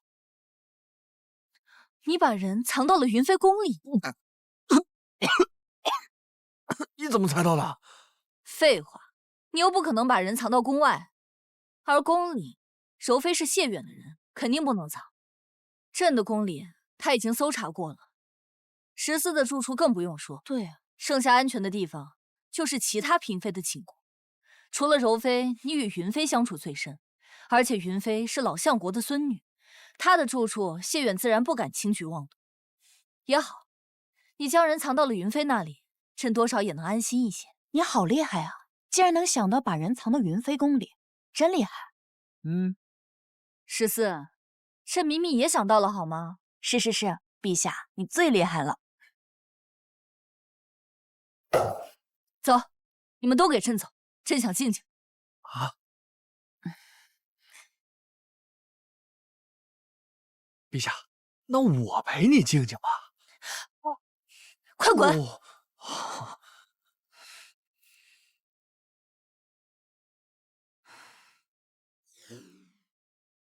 镇北王，你可知罪？陛下，微臣何罪之有？朕已经找到你贪墨军费、粗制滥造军械的罪证，制造局主管李密就是你的心腹，你们之间的来往书信全都在朕的掌握中。铁罪如山，还敢嘴硬？陛下，如果微臣有罪，就请将罪证公诸于世，微臣愿自刎，以谢天下。那2个小工匠分明在朕手里，和谢远贪墨军费的往来书信也都被朕找到，为何谢远一副有恃无恐的模样？我看你是不到黄河不死心。江总管，呈上罪证。是，陛下。宣工匠进殿。谢远，尽管笑，我看你呢，马上就笑不出来了。你给我的600两，我全部用来给你买纸钱。本王早就该看清楚你是谁的人，不过现在也不晚。难道还有变数？大人，大事不好了！工匠全死了，书信也没了。什么？陛下，到底是何人死了，让您如此失态？说出来，让微臣替您好好哀悼一番。陛下，微臣的罪证呢？你正好也拿出来，让微臣好好的瞻仰瞻仰。谢远，你休要放肆！放肆！陛下，你无故污蔑了臣子，寒了臣子的心，寒了诸位大臣的心。微臣马革裹尸，率领几十万将士镇守边疆40余年，没有功劳也有苦劳啊！如今到了陛下口中，我却是一个贪赃枉法、助数十万将士于不顾的大奸臣。这如果让天下人知道皇帝是如此一个冷血无情、过河拆桥的，你说百姓会如何想你呢？住口！陛下圣明，岂容你如此污蔑？差点忘了你了，敢将本王玩弄于股掌之中，你万万没有想到会有今日的结果吧？叫你一声江总管，你真当自己有本事了是吗？你这个阉人！谢远，你到底想怎么样？陛下，微臣想请陛下写下罪己诏，洗刷微臣的冤屈，以示天下。罪己诏，这罪己诏还是镇北王你自己下。江辰，你说什么？江总管，饭可以胡吃，话却不能乱说。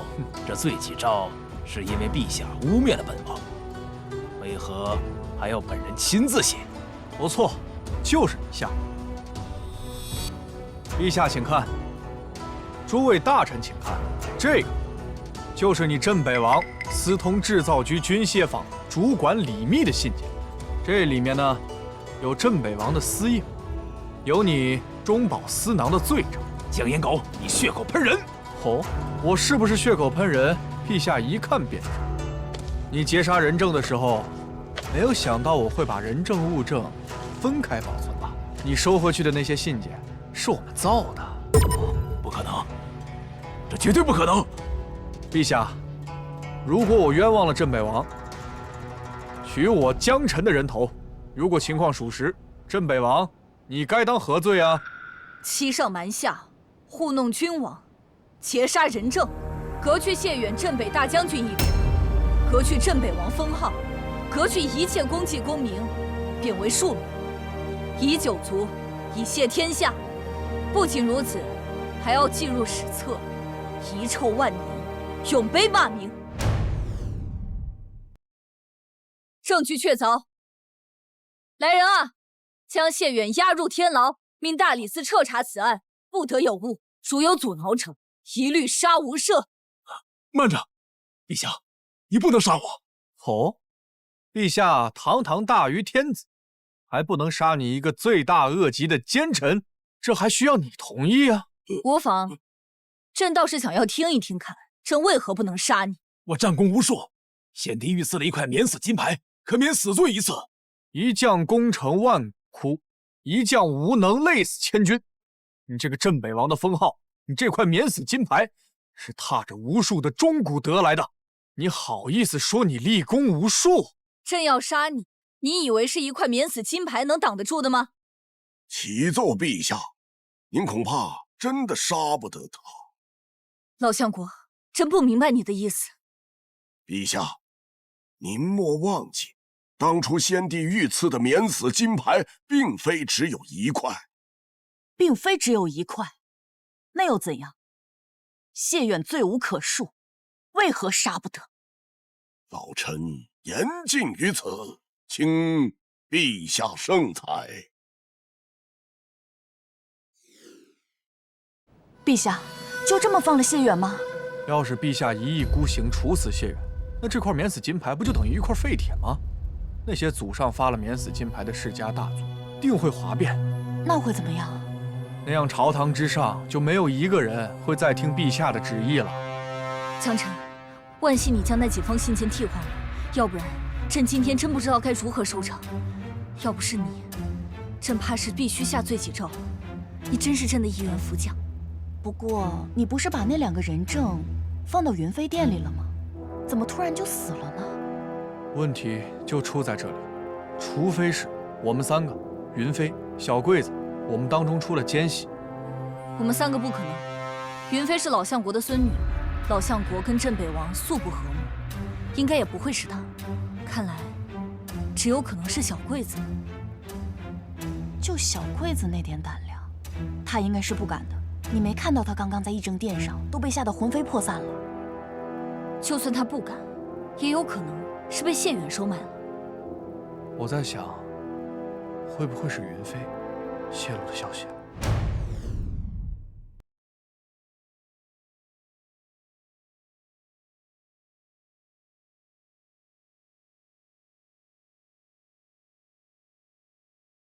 有人来了，赶紧进去。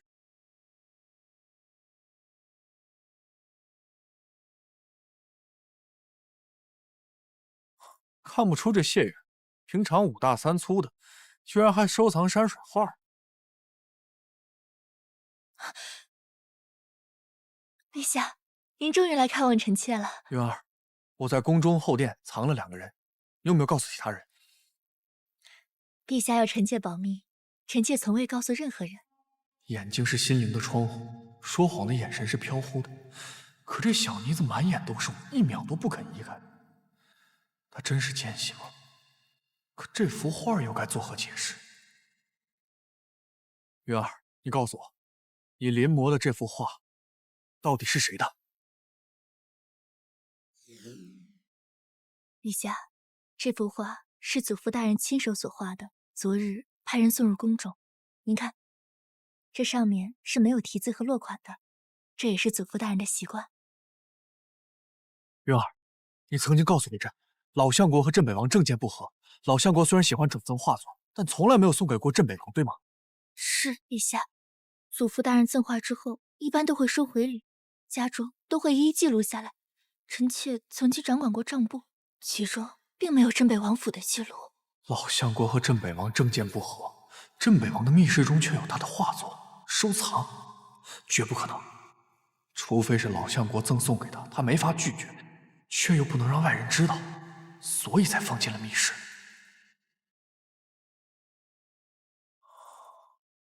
陛下，您怎么一直在冒冷汗？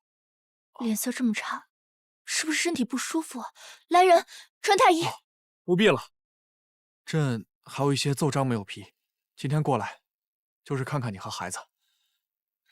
你怀着身孕，千万不要站太久啊。嗯。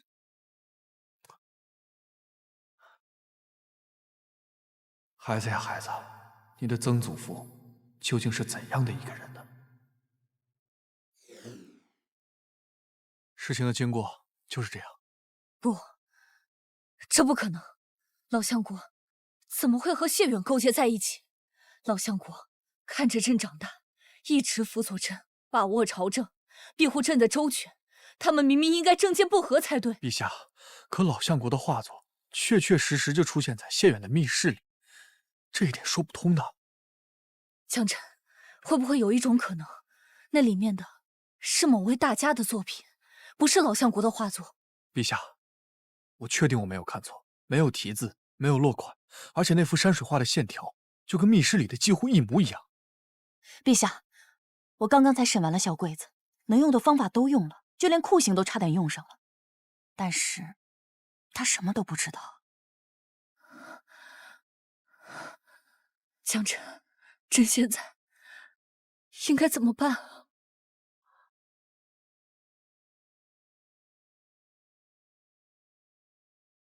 别怕，你还有我。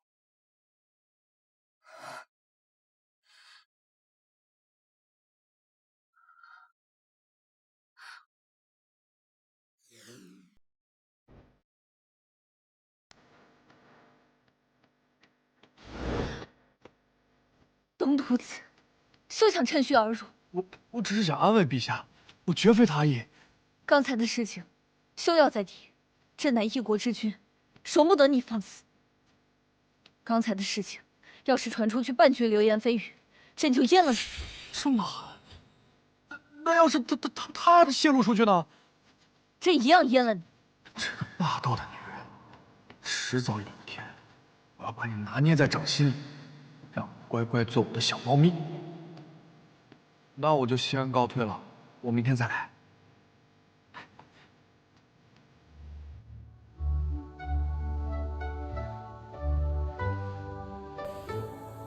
十四啊，你说江辰是一个什么样的人啊？江辰性格胆大跳脱，色胆包天，色中恶鬼。但是他办事靠谱，是一个值得信赖、值得依赖的人。而且他总是能给人惊喜，并且对陛下忠心耿耿，是一个值得托付的人。但是啊，就是太好色了。没错，他就是一个色中恶胚。接下来这几天，你们出门办事的时候一定要小心谨慎。刺客频频出现，恐怕这宫内也不是绝对的安全。尤其是你，江辰，谢远现在最恨的人应该就是你。还有件事，云飞怎么办？云飞有走漏消息的嫌疑，不能放过。孩儿他妈眼神那么纯巧，我得想法子保住他的性命。啊，陛下，云飞确实有走漏消息的嫌疑。但是以臣对她的了解，她真的只是一个单纯善良的女孩。朕看你怕是舍不得云飞这个大美人，还有她肚里的孩子吧？不愧是女帝啊，看人真准。陛下，臣以为云飞现在是千万不能动的。虽然我们扳倒了一个镇北王，但是还有隐藏更深的老相国。一旦云飞出了事情，那老相国必定心生警惕呀。如今敌明我暗，我们可不能把这样的优势拱手相让啊。言之有理，看来云飞确实还不能动，也没有动的价值。我们多提防着他便是了。下一步做什么？下一步奸细我们还是要继续查的，演给老相国看，说不定他会露出马脚。如此，那就只能委屈小桂子一段时间了。接下来我们要做的就一个字：等。等？等什么等？我们等。老相国也在等，看谁先出招，谁先露出破绽。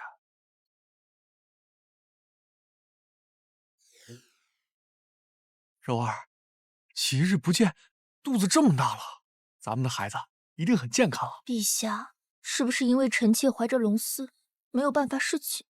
您都好久没有来了。哎呀，瞎说什么呀！朕还不是想让你安心养胎，那朕也是为你着想，强忍着不来找你。你有多大的杀伤力，难道你自己还不知道？陛下，臣妾错怪您了，请陛下责罚。你这个小狐狸精，朕怎么敢责罚你啊？等你生下龙嗣，朕就安排你侍寝。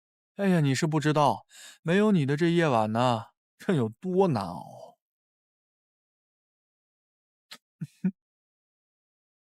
陛下，臣妾生产的时候万一难产了怎么办啊？保你，朕只要你，龙嗣什么不重要，只要你陪着朕，朕就安心了。柔儿，其实有件事我一直想告诉你。我不是。陛下正在里面宠幸柔妃，谢远，你擅闯后宫，该当何罪？谢远，他怎么在外面？本王有家事要见柔妃娘娘，延误了重要的事情，你不怕柔妃娘娘怪罪吗？谢远，你现在已经被陛下贬为庶民，免死金牌也已经被收回，还敢放肆？放肆！本王，我是以谢家家主的身份来见我的侄女，你要是耽误了大事，不怕她怪罪于你吗？我侄女可是第一个怀上龙嗣的，如今胜券正浓，得罪于我就是得罪他，你担当得起吗？难道说寝宫里的人不是陛下，而是其他人？混账！你在说什么胡话？你胆敢上前一步，我让你血溅当场！正事重要，这寝宫我闯定了。谢远，你好大的胆子，胆敢擅闯后宫！如今你可没有第2块免死金牌，你这是在找死吗？家主，为何硬闯进来？这是要做什么？草民参见陛下，参见柔妃。看够了吗？这要你一个合理的解释。草民听闻今日有刺客入宫，担心柔妃娘娘的安全，特意前来查看。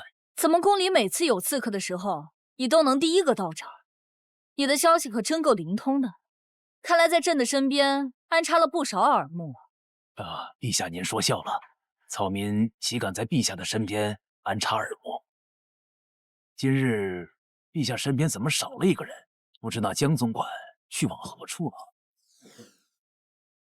王爷，找我何事啊？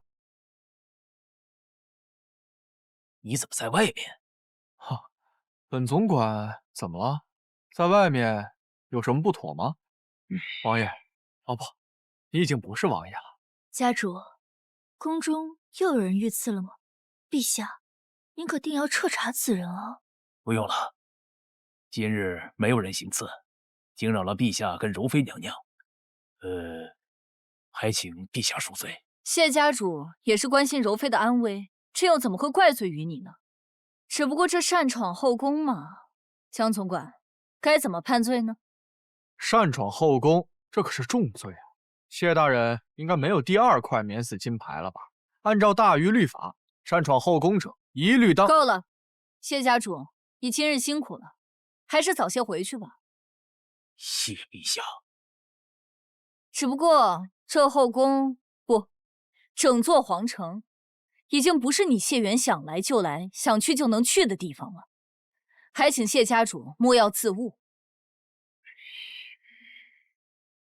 哼，陛下、柔妃、江晨，你们刚刚是什么情况？今日多亏了柔妃深明大义，朕就中了谢远的道。对不起啊。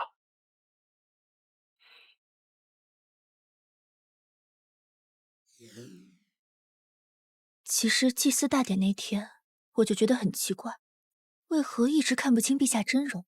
后来谢远告诉我说，陛下有可能是女儿身，我这才知道，原来与我共赴巫山之人，并不是陛下。那你刚刚为什么还要帮陛下？人家都已经失身于你了，帮你是陛下授意，嫁鸡随鸡，嫁狗随狗了，而且我对你还挺满意的。只是因为这样，就这么简单？当然还有孩子的原因啊，不管他是不是龙嗣，但至少他是臣妾的第1个孩子，我不想失去。夫君把我母亲接入宫中，让她脱离苦海，臣妾感激还来不及呢。那天啊，祭典，我就觉得你母亲啊穿着过于朴素，便想着借着位分的机会，把你母亲送进宫里，一家团聚啊。臣妾的母亲在谢府是婢女，整日遭受毒打，日子难熬。现在陛下制服了谢远，臣妾心愿已了。日后陛下有任何事情，臣妾定当尽心尽力。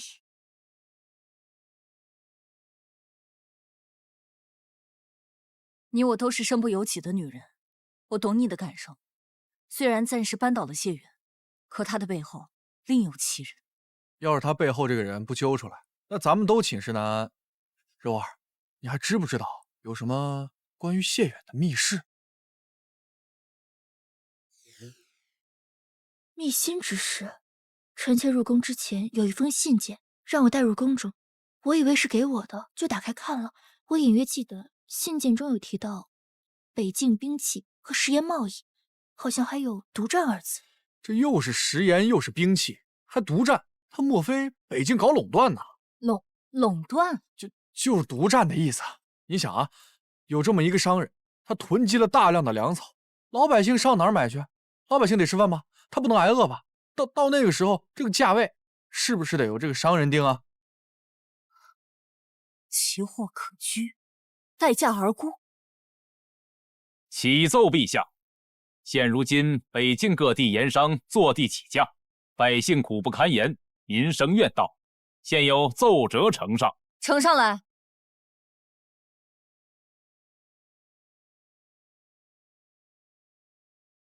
哼，趁水患危难时期低价买入食盐，大量囤积，待价而沽。好大的狗胆，还真以为山高皇帝远，朕拿他没办法了不成？陛下，现有谣言四起，称陛下皇位不正，勒刑缺失，导致天怒人怨，降下天灾。下一个便是北境。消息来源呢？仿佛有人刻意在民间散播流言，却无从查证。相国大人，此事你怎么看？陛下，此事不值一提，派人将那些囤货商户和散布谣言者一并抓获即可。相国大人，现在北境人心惶惶，百姓因吃不起盐，已有多人患病。倘若此刻捉拿盐商，必定会被有心之人刻意曲解。如若挑起官民纠纷，恐怕后果不堪设想啊！放肆！这些奸商竟敢趁天灾大发国难之财，还敢妖言惑众，挑起民怨，朕定要将他们治罪。诸位爱卿可有良策？微臣无能，请陛下降罪。陛下，老臣认为民心沸腾，其一是因为买不到盐，其二是听信谣言，认为陛下的皇位不正，恐引发天灾。陛下只要解决这两个问题，平息民心，共度难关。这老东西思路不错，但他肯定没安好心。姑且看看他能给出什么方案。朕明白了，请相国大人细讲。其一，买不到盐，便将那些囤积商盐的商户一并抓起，这样便有了食盐。其二，谣言止于智者，绝非愚民，好抓捕和控制谣言起不到任何作用，反而会使百姓误认为谣言属实。陛下不如下一封罪己诏，向天下人道歉，谣言力破。好你个老壁灯，果然不放好屁！相国大人，你竟然让陛下下罪己诏，你安的是什么心呢？是让陛下向谣言低头，向天下人说自己皇位不正，那岂不是把整个北境的民怨都集中在陛下身上吗？并非是老臣所愿，实在是谣言难平，民心沸腾，故此才出此下策。既然是下策，你还出，这就是老相国为国为民的态度吗？江总管，一个内务总管，你应当珍惜陛下给你提供了这样一个机会，管好你分内之事，莫要插手朝廷大事。那你为什么不做好自己的分内之事，而把民怨集中在陛下身上？你是三朝老臣，你是国之柱石，你为什么不自己下罪己诏？你要下的诏，这效果不比陛下差吧？伶牙俐齿，老夫只是一介臣子，怎可与陛下相提并论？江总管对此事如此上心，难不成平息民愤好办法？上心？我当然上心，我怎么可能任由你欺负我媳妇儿？江总管，不必勉强，如果没有办法，直说便是。实在不行，朕可以下罪己诏，以平民怨。陛下，你对这个江总管真是器重啊！莫要忘了，他只是一介阉人。上国大人，注意你说话的语气，阉人也是人。陛下息怒，在下确实有个法子。难不成你要替陛下立罪己诏？出现问题，那就解决问题。最大的民怨，并不是来自于谣言，而是老百姓没有盐吃。陛下，我能解决食盐问题，而且量大管饱。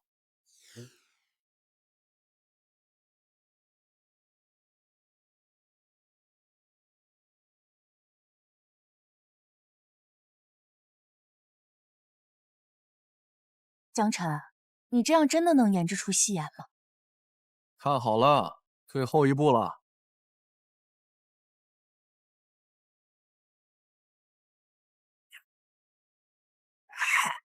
你怎么了？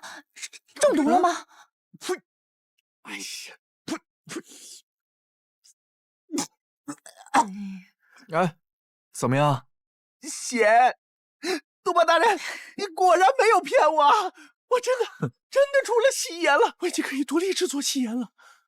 做得很好，公羊，你果然是一点就通，怪不得你叫公羊通呢。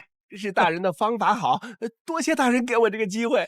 好好表现，加紧制造，我去向陛下给你请赏。这制造局空出来，那不就非你莫属了吗？啊！多谢大人提携。大人，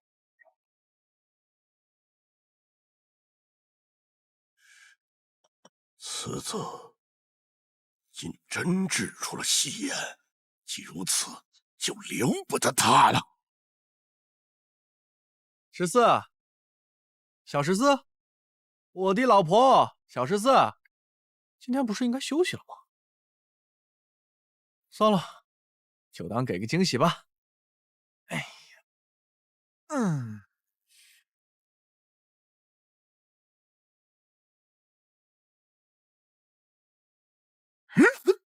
有刺客！大胆逆贼，速速等死！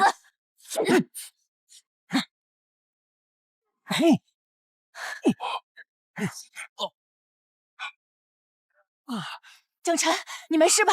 你挺住，我带你去见御医。相国大人，幸不辱命。你亲眼见他死去？不，小皇帝的贴身侍卫及时赶到，我不是他的对手。小人将您赐下的3枚化骨毒针全部打入此子胸口，小人亲眼确认。如此甚好，化骨之毒天下罕见，可溶骨断脉。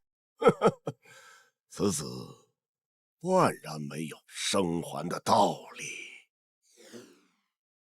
启禀陛下，制造局昨日遭遇刺客，制造戏言的器皿和材料全都毁于一旦，就连江督办和微臣制造的戏言也都你们当真制出了戏言？那成品呢？都被刺客毁掉了。该不会是制作失败，找了一个莫须有的刺客来诓骗陛下？这是欺君之罪啊！相国大人，并非如此啊！欺君罔上，那是要诛九族的。那你倒是把成品贡献给陛下，老臣也想开开眼，增长见闻。那个，你既然已经制造出了戏言，你就依着你说的，是被一个刺客捣毁了，那你再制造出一份出来不就是了？何必还支支吾吾的呢？公羊通，不用紧张，你慢慢说。谢陛下，并非微臣不想制作戏言，只是制作戏言的那些器皿全都是江督办亲自制作的，微臣也是闻所未闻。如今这个器皿全都被刺客毁掉了，微臣也是巧妇难为无米之炊啊！请陛下再让江督办制造一批这个器皿，有了器皿过后，微臣不消半天便能制造戏言。那就请陛下再召江督办制一批戏言吧。何须那么麻烦，直接让江督办把制好的戏言带过来不就成了？微臣拭目以待。陛下，我做出戏言了。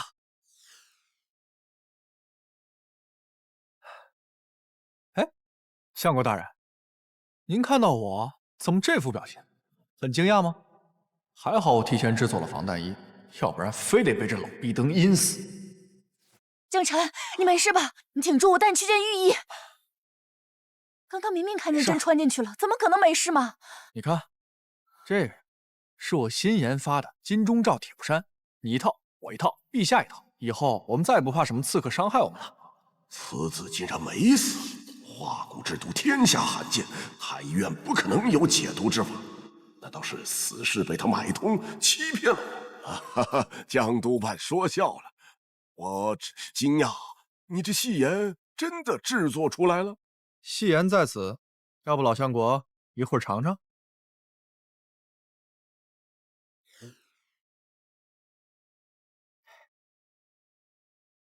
陛下，郭阳通，你来，让大家尝尝。来，果然是戏言，江辰，朕真没有看错人。果然是戏言，而且比我们平时吃的盐更好100倍。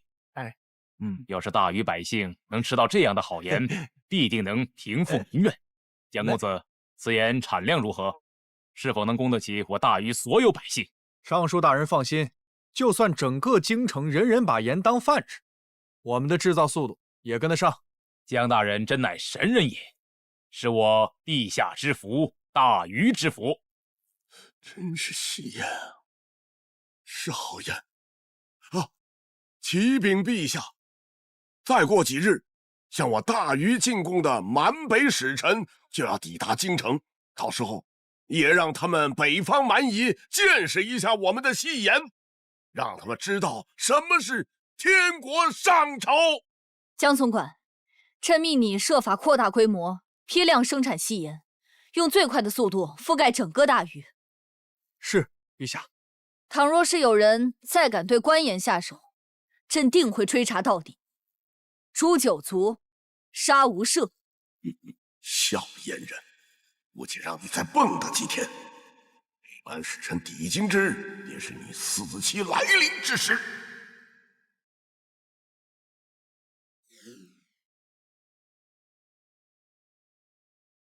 陛下，舒服吗？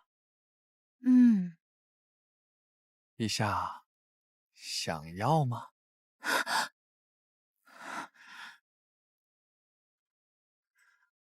哇！陛下这么狠的手啊！自从有你推拿按摩之后，朕的寒疾之症减轻了大半。不错，还要多久才能痊愈？陛下，有句话说得好，大禹它不是一日建成的，寒疾它也不是一天形成的。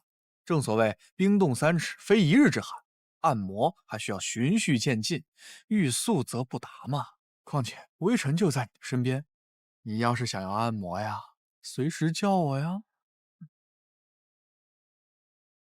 如此甚好。对了，你制作戏言之事，朕还没有给你加赏。说吧，想要什么奖励？微臣想要告假1天，出宫透透气。拿着朕的令牌，穿上你的铁布衫，再带上1对金牛卫出去。有必要搞得这么兴师动众吗？朕命令你，必须平平安安回宫，一根头发丝也不能少。放心。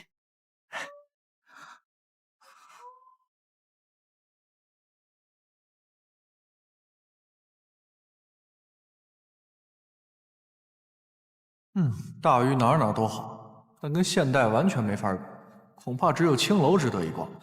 我倒要看看这京城最大的青楼有什么特别之处。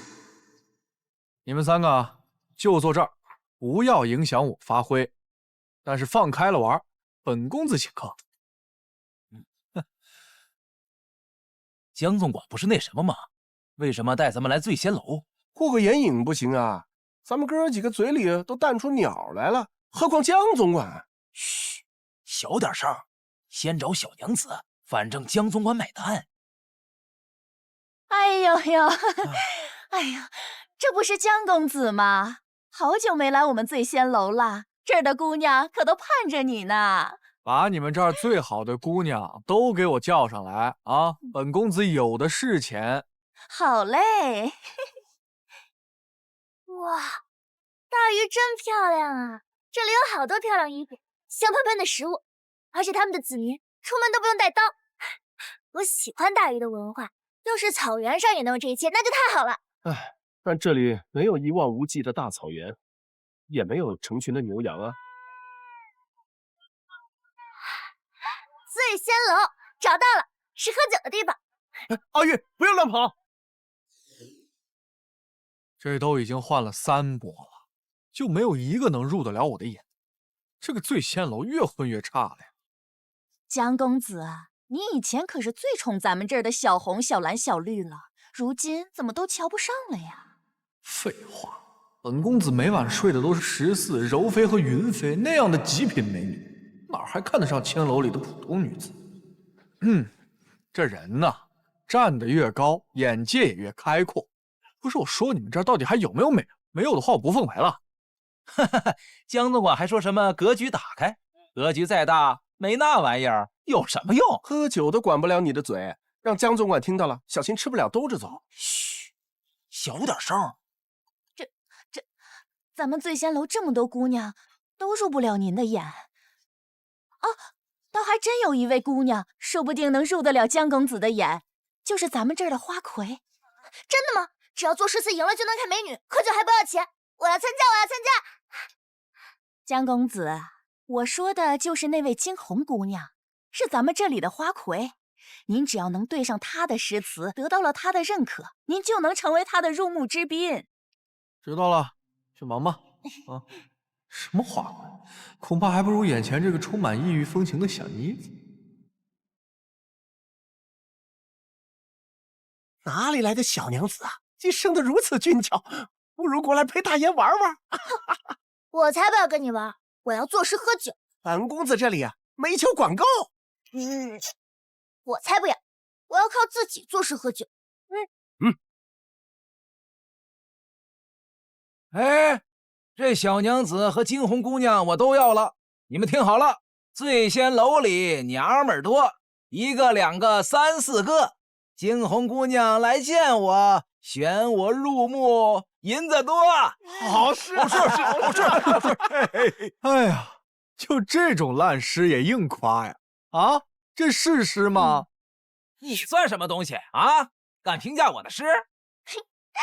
我也觉得你写的很烂。那你们做一个，说不定还没有我的好呢。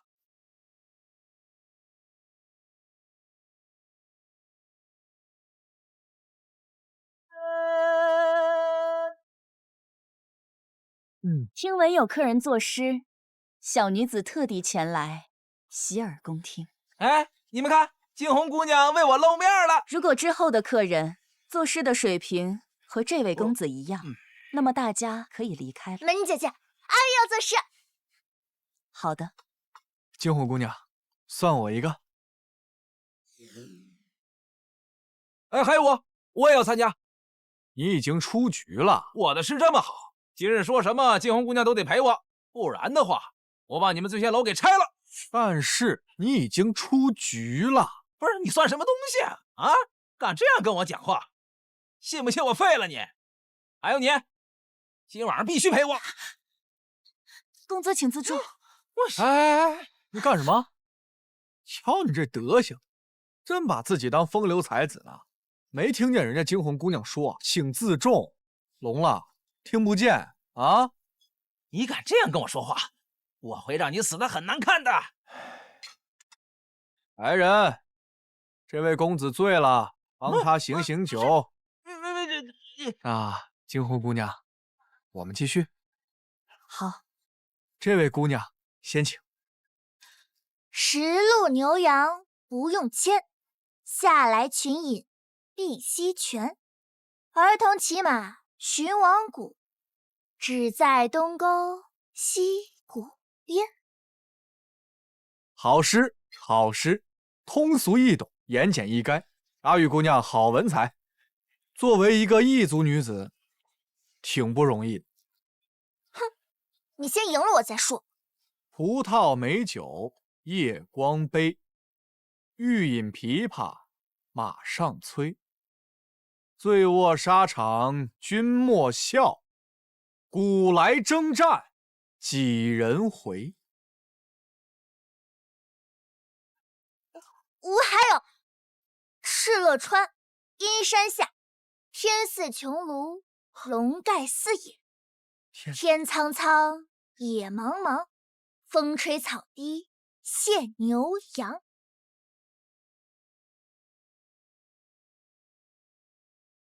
床前明月光，疑是地上霜。举头望明月，低头思故乡。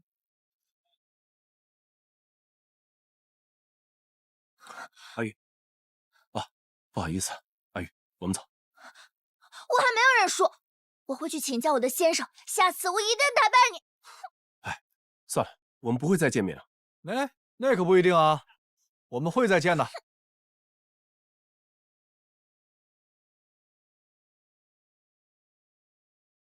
惊鸿姑娘，请吧。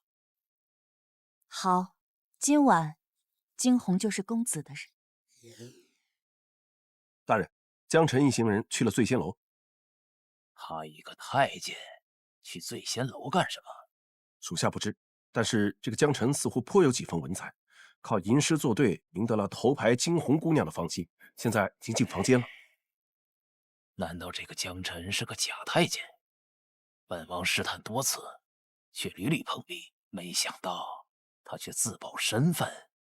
赶紧带人去醉仙楼，这次无论如何不能让他再逃脱了。是。江公子，方才您在楼下仗义直言，惊鸿敬你一杯。举手之劳，无足挂齿。公子真是好酒量，那奴家再敬你一杯。哎呦，今天本公子啊不胜酒力，还是早些休息好。什么东西这么坚硬？当然是本公子的命根子呀！你没醉，你装晕。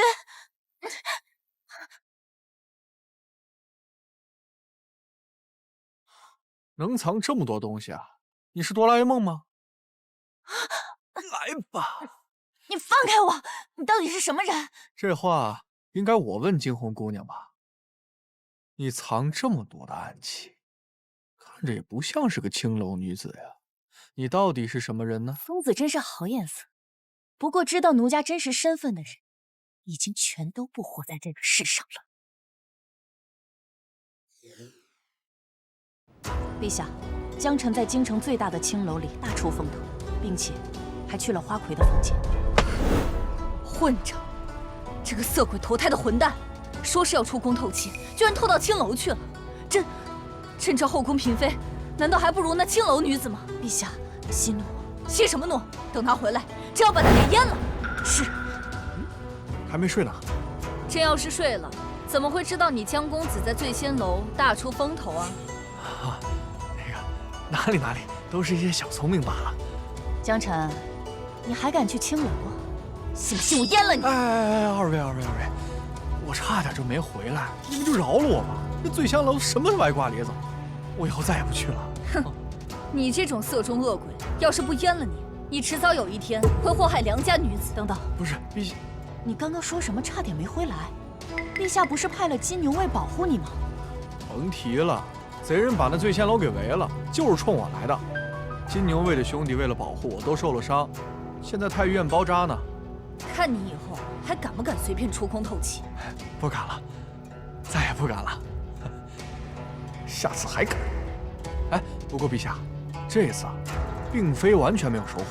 醉仙楼的惊鸿姑娘很有可能掌握了能够扳倒老相国的证据。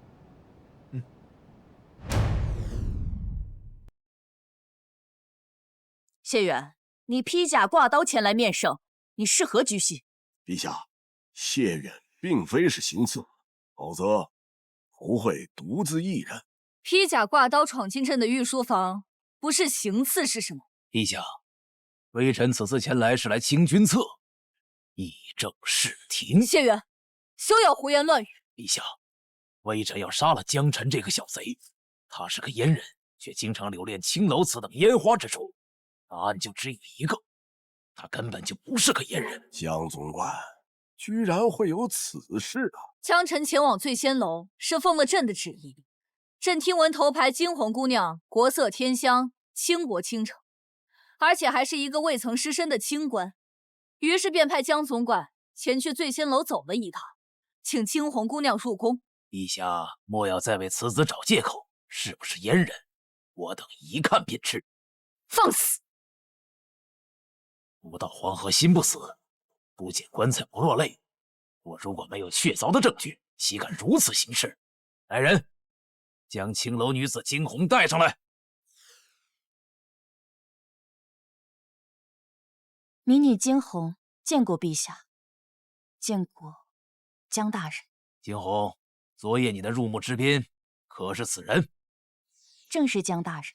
江大人才高八斗，实乃文曲星下凡，令小女子好生敬仰，便邀请他进入小女子闺房。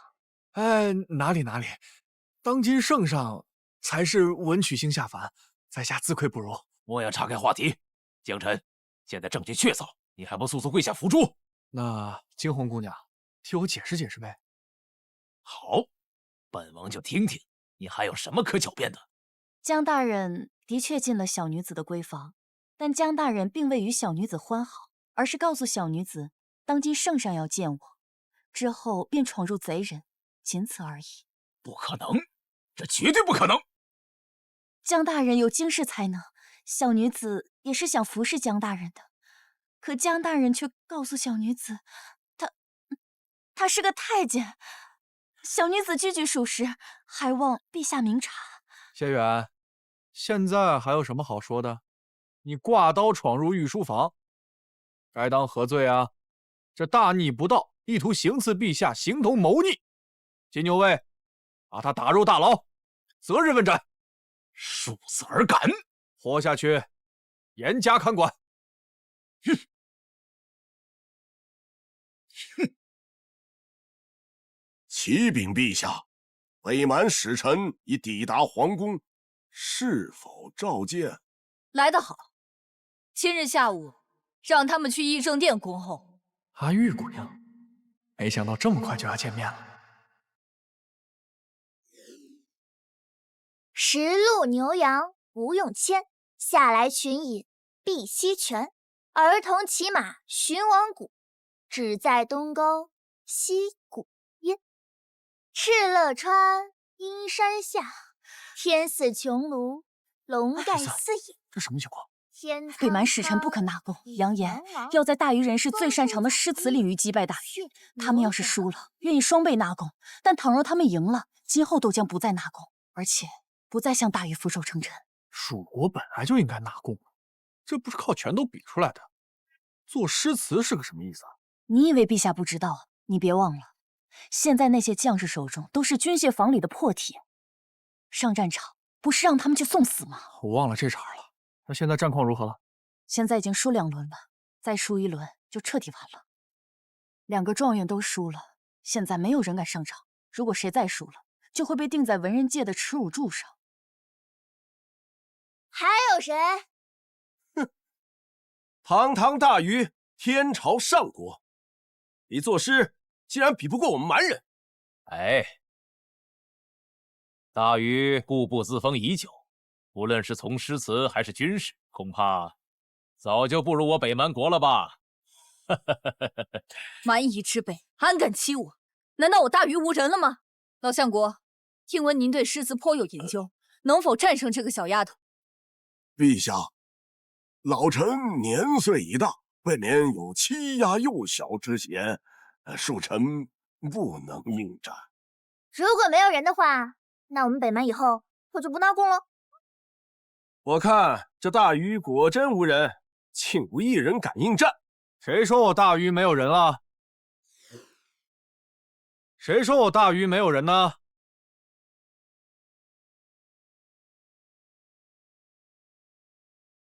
陛下，江晨真的可以吗？他能在诗词上获得惊鸿姑娘的认可，应该是有几把刷子。你是什么人？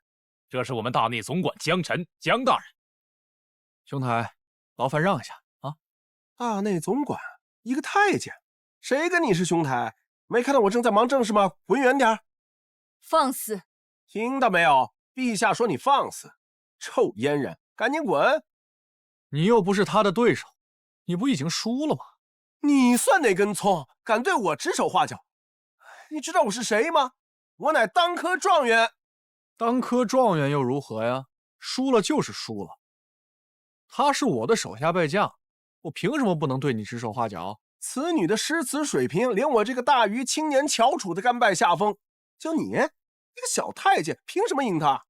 是哪首诗啊？听好了，葡萄美酒欲光杯，欲饮琵琶马上催。阿玉姑娘，这首诗是你写的呀？阿玉错了，阿玉实在是太喜欢你的诗了。等等，你这话什么意思啊？哎呀，这首诗是他的，我只是觉得厉害，念出来玩，是你们自己非要跟我比的。蛮人，四太监，你们竟敢联合起来辱我！混账！朕忍你很久了，听到没有？陛下震怒了，你死到临头了！混账！我说的是你，满嘴脏话，还敢自称大于青年翘楚，哼，瞧不起太监是吧？来人呐，把他给我阉了！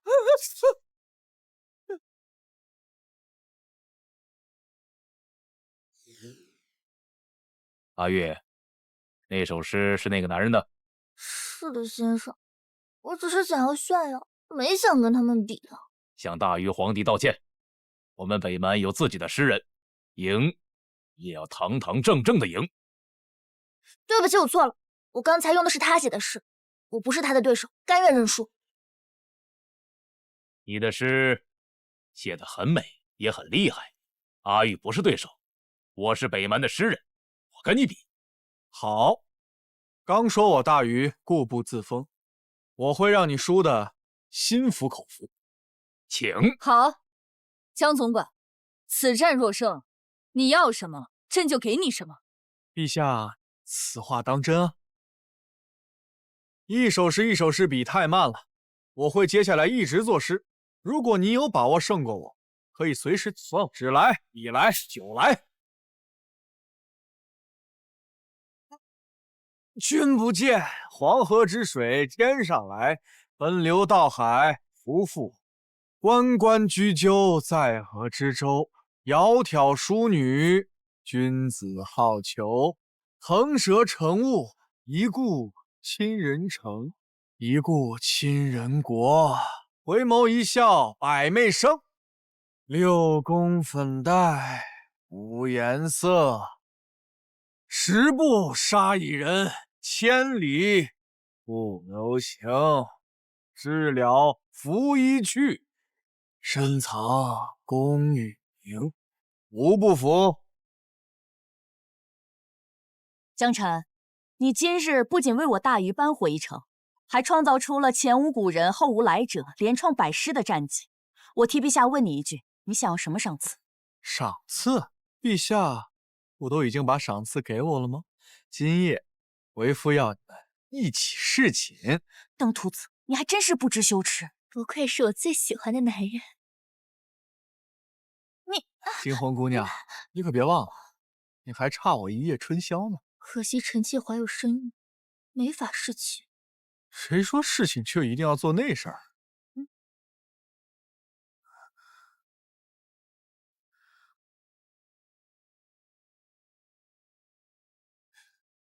竟有如此戏言，当真是鬼斧神工。这戏言与军械的猫腻被发现，都是出于作诗之人的手笔。此人不除，后患无穷啊！我明白了，你想让我杀死他。此人竟然如此特殊，让你这个大禹相国不惜与我北蛮合作？权宜之计呀！为了夺得大权，一切的牺牲都是值得的。你们大禹的事情我不懂，但是答应我的铁和盐一点都不能少。哼！江辰，你死定了！北蛮今年前来纳贡，却总找借口推迟，真不知道他们葫芦里卖的是什么药。你想啊，要是我们国富民强，他敢不给我们纳贡吗？也就是现在镇北王被贬为庶民，北境无人镇守，那才动了一些小心思。这可如何是好？若北蛮大军压境，北境军队恐怕是无力抵抗了。陛下，你就不用担心了。自从我接管了那个制造局，我打造了上万人的装备，北境坚守一段时间不成问题。是上次你给朕无敌铁布衫的那种吗？比无敌铁布衫更厉害。江辰，你可真是朕的一员福将，朕真不知道该怎么感谢你才好。你又来了，都说了我们是一家人，你那么客气干嘛？谁跟你是一家人了？对了，云飞那边得赶紧处理。老相国好像发现我们在调查他了。我们手里拿着惊鸿这张牌，老相国定然是翻不了身的。至于云飞，我现在就去。陛下怎么今日白天来看望臣妾了？是不是臣妾惹陛下不开心了，请陛下责罚？快起来，快起来！这件事跟你没什么关系。你要是跪疼了，朕还心疼呢。臣妾一时情急，忽略了龙嗣，请陛下责罚。朕啊，不心疼龙嗣，只心疼你。云飞，我有件事想跟你说，但是你听了之后别太难过。不会的，不会的，祖父大人怎么能做出如此惨绝人寰之事？陛下，是不是哪里搞错了？您知道的，祖父大人不是那样的人啊。这个女婴啊，现在就在宫里，年纪跟你一般大，你要不要见见她？臣妾愿意见她。民女见过陛下，见过云妃娘娘。昨天朕不是封你为红妃吗？谢陛下。当年那件事可有证据？先帝在位时有叶徐左右2相，这徐相还是叶相亲手提拔上来的。就在叶相如日中天的时候，一场莫须有的罪名强加在他身上，说他是乱臣贼子。叶相曾相求徐相为他说几句好话，可徐相却说这一切都是他的手笔。自那以后，徐相住进了叶相的府邸，占据了他的操路，成为了世人敬仰的相国公。这封书信就是当年的证据之一。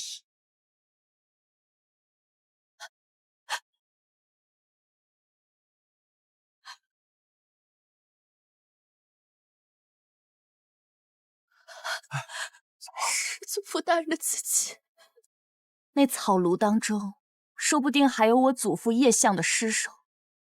我看你面善，不像坏人，有机会的话，记得替我去祭祀一下。臣妾收拾一下，马上回去。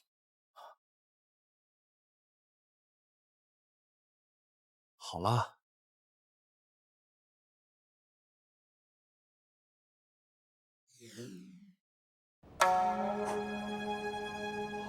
吹毛断发，要让所有将士都拿到这样的好武器。是大人。哇，好厉害的宝刀，竟然能吹毛断发！你什么时候进来的？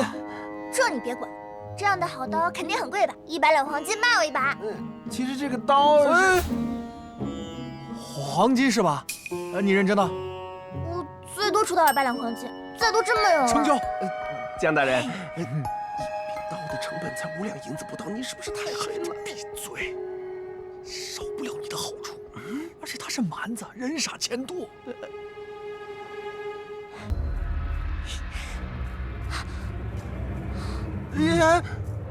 哇，果然是好刀，我要变成高手了。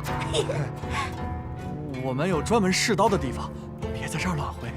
快走快走，我要试刀。江辰，应该只是看起来一样，对吧？对呀，这个，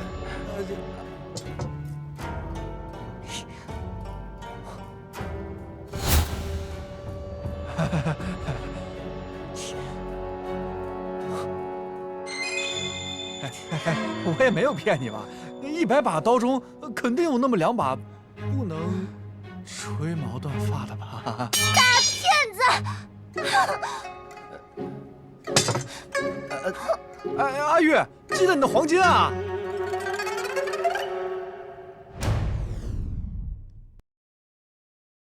我的小祖宗，你跑哪儿去了？还拿把刀，是不是又给我惹事去了啊？这刀吹毛断发，锋利无比，值不值200两黄金？刀身坚韧，锋利无比，自带血槽。这刀何止200两，1000斤都不止，足以当我北蛮的镇国之宝了。这刀这么厉害的吗？傻丫头，你从哪儿得到的这把刀？一刀只需轻轻一挥，也能轻易斩断大禹士兵的盾牌。只要我们北蛮人手一把，那就天下无敌了。你这什么表情？你难道得到此宝刀，你不高兴吗？如果我告诉你，大禹的战士很快就会人手一把，你还会笑得出来吗？什么？陛下正在休息，云妃，你不能擅闯。臣妾有要紧事要求见陛下，若惊扰了陛下，臣妾愿一力承担。陛下，你们是……都不重要。云儿，你有什么事情尽管说吧。臣妾下午回了趟家，去了趟祖父大人的草庐，发现祖父大人与镇北王在一起。这不可能啊！镇北王不是已经被关入大牢了吗？肯定是被老相国救出去的。云儿，还有吗？镇北王还称祖父大人为父亲。父亲？臣妾没有听错，就是父亲。可镇北王姓谢，老相国姓徐，他们明明就不是一家。臣妾在祖父大人的草庐中发现了很多与镇北王的来往书信，他们在信件中就是父子相称。哦，我想起来了，谢远那个地下室，不是挂着很多老相国的字画吗？当时我们推断这2个人有勾结，但是没想到他们2个是父子啊！哎呦，这老相国会玩啊，都绿到王祖府上去了。你这个登徒子，不许你祸害有夫之妇！等，哎，轻点，陛下。陛下，您为何称他为陛下？到底谁才是真正的陛下？这位才是真正的陛下。至于你口中的陛下，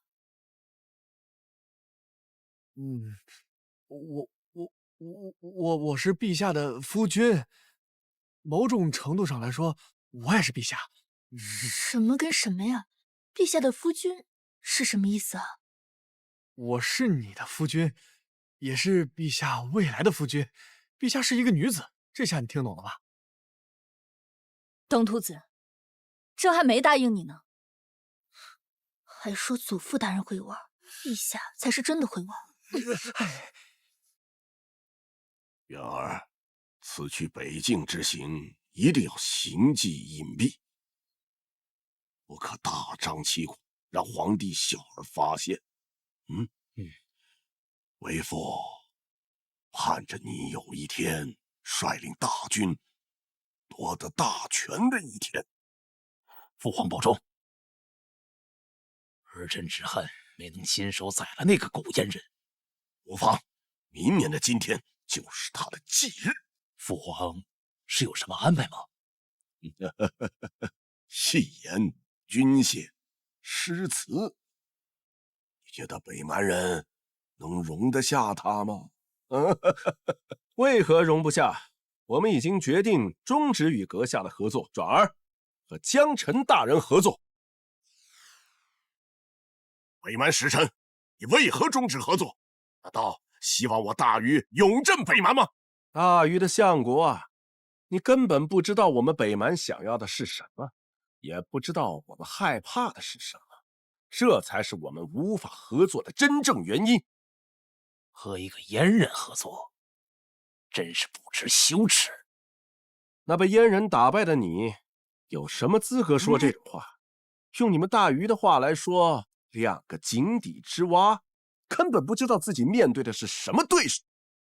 你胆敢再说一遍？无知！哼！父皇，江臣，北蛮使臣当真愿意纳贡，臣服我大禹，你究竟是怎么做到的？这个事儿说来话长。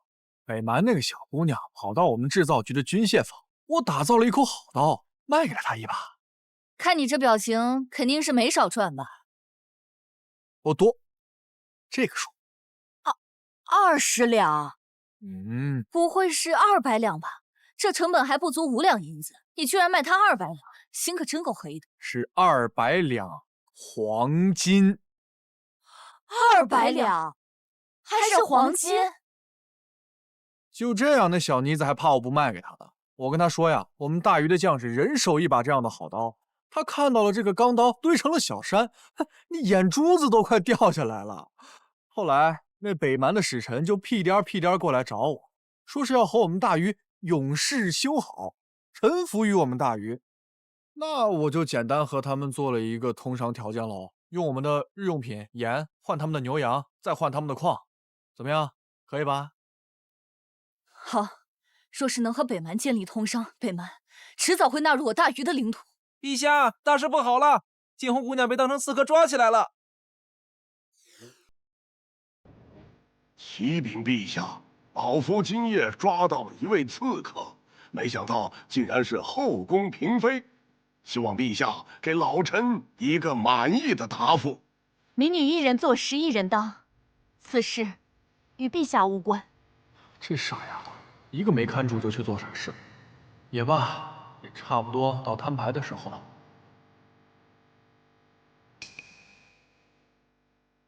相国大人，您可还记得叶相？陛下，老夫年事已高，很多事情不记得了，不知道您说的人是谁呀？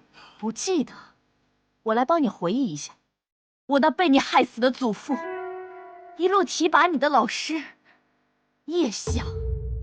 这些年来，我无时无刻不想杀了你。我叶惊鸿背负叶家100余口人的血债，活到今天，就是为了跟你做个了断。不成，你就是叶家那个活下来的娃娃，你应该叫叶翩然才是。没错，我就是叶翩然，我化名惊鸿，委身于此，只是为了结交大温贤贵，好找到刺杀你的机会。哼，我倒是没想到啊，你这个老贼竟然不结交任何官员，反而总是待在草庐。怎么，你想祈求我祖父原谅你不成？老夫这一生对得起所有人，唯独对不住叶相。事已至此，老夫也没有什么不敢承认的了。不错，叶相的死跟老夫有关，他的尸首就埋藏在老夫的草庐之下，苦作草庐10余载，终于等到了今天。等这一天，你这话是什么意思？你不是想问老夫为何要害叶相一家吗？老夫与叶相亦师亦友，亲密无间，并非是老夫要他的命，而是他功考朕主，是先帝要了他的命啊！不可能！先帝圣明，怎么可能做出如此伤天害理之事？世人皆道我徐安狼心狗肺，为了功名利禄，杀害了自己亦师亦友的叶相。若不是良心使然，我怎会枯坐草庐10余载，做给谁看呢？伴君如伴虎，功高一镇主，古人诚不欺我呀。难道真的不是你？那我该找谁报仇？惊鸿姑娘，先帝是先帝，陛下是陛下，冤有头，债有主。这我倒是知道。当年那件事发生的时候，陛下应该还没有出生，我也不至于是一个是分不分的人。当年我是为了自保，葬送了叶相一家，这个仇你应该找我报。不过今日老夫还有一件秘密，隐藏了10余年的秘密，想公布于众。是镇北王谢远是你的亲生儿子这件事吧？混账，胡说八道！这是云飞亲口告诉我的，他还拿了你们互相往来的书信。你不是已经把谢远送走了吗？还有必要装吗？没想到我这一世的英名，竟然被自己的孙女儿给葬送了。不过，老夫今天要说的不是这个，而是另外一件事，那就是当今圣上她是女儿身。什么？当今圣上竟然是女儿身？女子怎能做皇帝？难怪总有谣言说陛下皇位不正，原来不是谣言啊！难怪我大禹灾祸连连，原来是这个缘故，所以上苍才会降下责罚。你们放屁！上苍的责罚？先帝在位时这个水患你们怎么不说？你们这群大臣是读圣贤书读到狗肚子里去了是吧？如此轻视一个女子，你们是没有母亲、没有姐妹、没有女儿吗？陛下继位以来，我大禹风调雨顺、国泰民安，你们看不到。偶然爆发一场水灾，你们就把责任全部推给陛下，你们简直枉为人臣！只要大禹国富民强，陛下她是不是女儿身重要吗？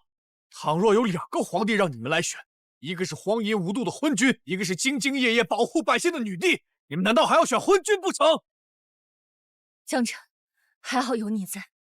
牙尖嘴利，无论你怎么说，百姓不会支持你一个女儿身的。如今谢元已经远遁北境，只要他振臂一挥，就会有10万北境军队来支持他。届时他挥师南下，直抵京城。呵呵，最终这个天下还是我徐家的。糟了，这美王在军中威望极高，他手握兵权，陛下如何能与之相抗？是啊，我们应当早做打算才行啊！难道你们要背叛大禹，投靠叛贼谢远吗？可耻！听到了吗？你这个女娃皇帝，你此刻退位让贤，将皇位让给我儿谢远，没准儿老夫他会饶你一条小命。大战当前，最急人心不齐，得想办法聚集人心才行。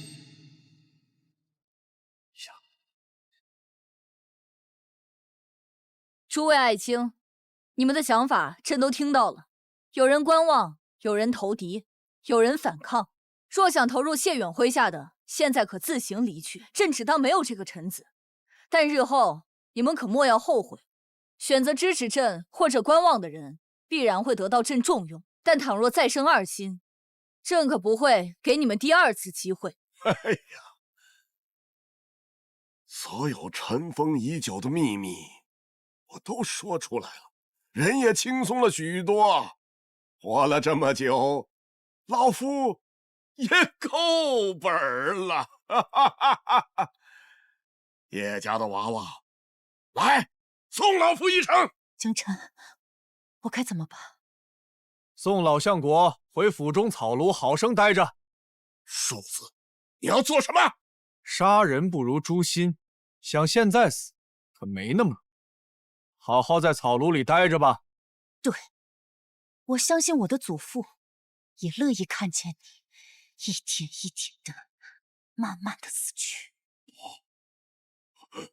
不，我要你们杀了我，杀了我！我要你们杀了我！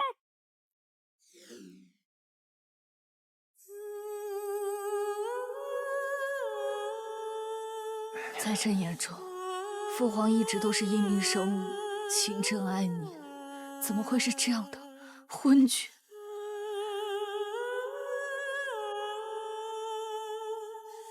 江辰，如果有一天朕也变成我父皇那样，你会离开我吗？陛下，你在我心里是最重要的，我当然不会离开。而且在我眼里，你就是一个勤政爱民的好皇帝，我比任何人都要清楚这一点。真的吗？朕不信。哎，别再喝了，陛下，别再喝了，不喝了，时候不早了，我扶你去休息吧。你们不可信，都不可信。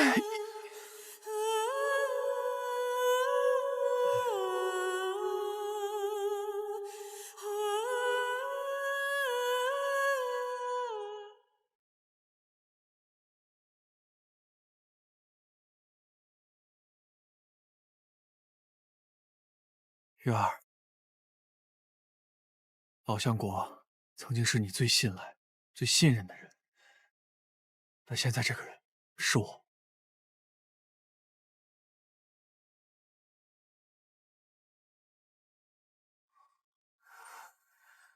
江辰，当徒子。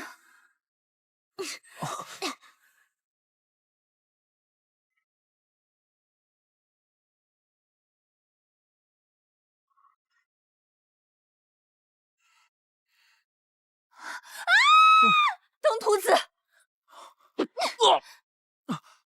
干嘛？我干嘛？小声点，小声点，别叫啊！你谋杀亲夫啊你！陛下，刺客在哪儿？没有刺客，那个他乱叫呢。好你个登徒子，竟敢趁虚而入，对朕下手！看朕今天非杀了你不可！月儿，你昨天喊相公不要停的，可不是这个态度啊！朕今日非杀你！14，守着门，今天为夫要一阵夫纲。陛下，我有一个好消息，一个坏消息，你想听哪个？朕喜欢先苦后甜，坏消息吧。坏消息嘛，就是谢远夺了北境的兵权，到处宣扬你是女儿身，他昭告天下，要带先帝夺回帝位。现在已经挥师南下了，还有3日就会抵达京城。意料之中。那好消息呢？好消息就是我们的北蛮盟友陈兵边境，牵制了谢远大量主力，他现在手里只有8万人。20多万变8万，确实是一个好消息。京城的禁军和金牛卫加起来有1万，守城应该是足够了。守城？守什么城啊？你把那1万人给我，还有那个金牛卫，我现在去杀穿他们。你别乱来，就算朕败了，江山丢了，你也要好好的活着，替朕照顾好14和其他姐妹。14追随陛下，寸步不离。你们俩说什么呢？瞎胡闹吗？且不说这江山丢不掉，就算丢了，也由我来守护你们周全。我们随便找个地方东山再起啊！你依然是大禹的君王。朕乃大禹女帝，若是不能为民守土，又怎能再以君王自居？启禀陛下，百官已至议政殿，是否起驾？起驾。众爱卿想必都已经知道朕是女儿身了吧？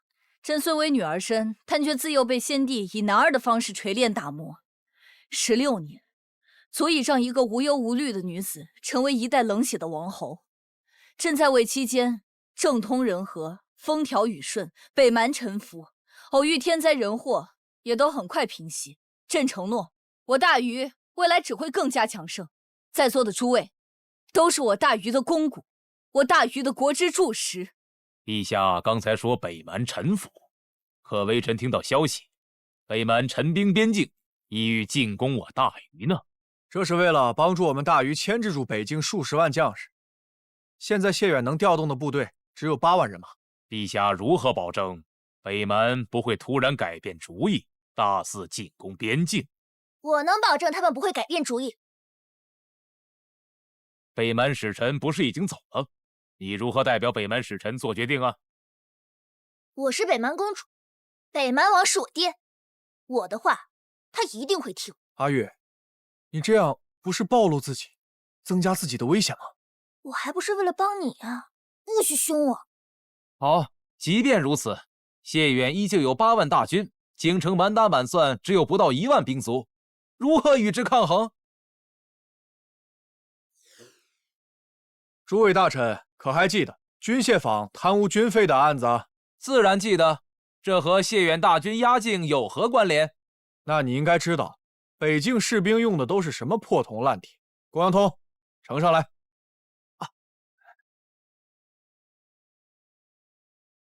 各位大人，此刀乃是江大人最新研发的神兵利器，可吹毛断发，削铁如泥。这把是北境人用的兵器。如此宝刀肯定造价不菲吧？造出来多少柄？此刀造价低廉，质量惊奇，如今已有上万把。此刀造价仅需要5两银子。臭江臣，又花200两黄金！公羊童，还有吗？各位大人，我大禹士兵有如此神物，定能以一当百，天佑大禹！天佑陛下，天佑大禹！天佑陛下，天佑大禹！陛下，谢远用箭使传来书信，邀您明天城外相见，双方携带人数不得超过5个。不用想，肯定是个鸿门宴。就算知道是鸿门宴，朕也不能不去。这是为何？朕代表的是大禹的脸面和底气。如果我连出城见一面的胆气都没有，那他的计谋就得逞了。月儿，你想好了？夫君，对不起，朕是大禹的王，朕必须得去。陛下，我同您一起去。好，那就一起去。那再带2名金牛卫？不用，我想好办法了。十月，没想到你还真敢来，勇气可嘉呀！谢远，你也太小瞧朕了。朕乃大禹女帝，岂会惧怕你一个小小的反贼？本王有8万大军，你必败无疑。 8万大军，我劝你乖乖的投降，把皇位让给我，本王可败，不可降。无谓的反抗。行了，谢远，别废话，你现在就一条路，跪下求饶，我让陛下给你一条全尸。正好，你来，本王是最开心的。本王要一刀一刀的亲手将你活剐。一个人带着3个女人，这个蒙着面的不知道是谁啊？你们还想跑？对，你也可以把他们都抛下，自己跑。本王再亲手把你抓回来，这样不是更有趣？你真有意思，我来都来了，跑什么呀？再说了，你凭什么有能力弄死我们几个？谢远，你真的敢动手吗？你就不怕在史书上遗臭万年？本王把你不杀了，史书由本王来写，怕什么皇位正不正？活捉他们！惊鸿，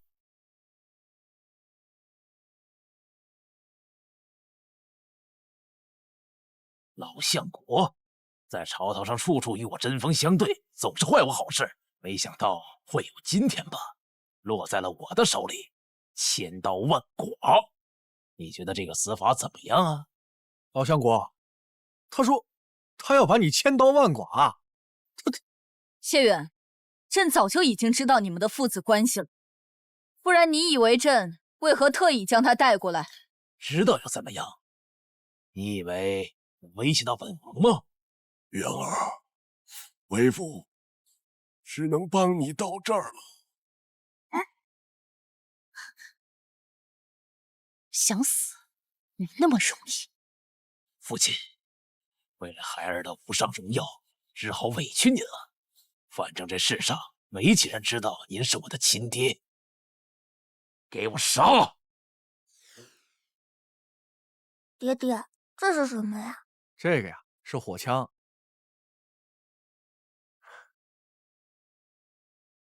爹爹以前用这个呀打败了一个大坏蛋，救了好多人。给我杀！爹爹陪我玩。哎呀，这个呀就不要乱动了，出去玩去。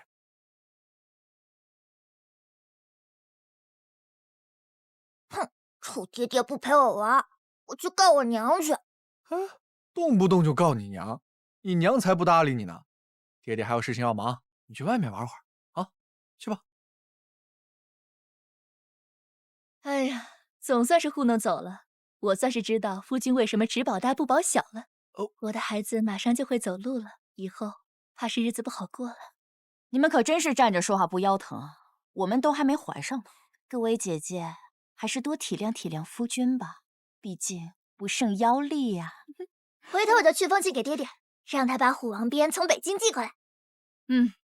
朕明日就下令，让太医院全力搜集良方，一定让姐妹们都怀上。我这是逃出虎穴，又进狼窝是吧？姐妹们，听朕旨意，按住夫君，千万别让他跑了。遵命。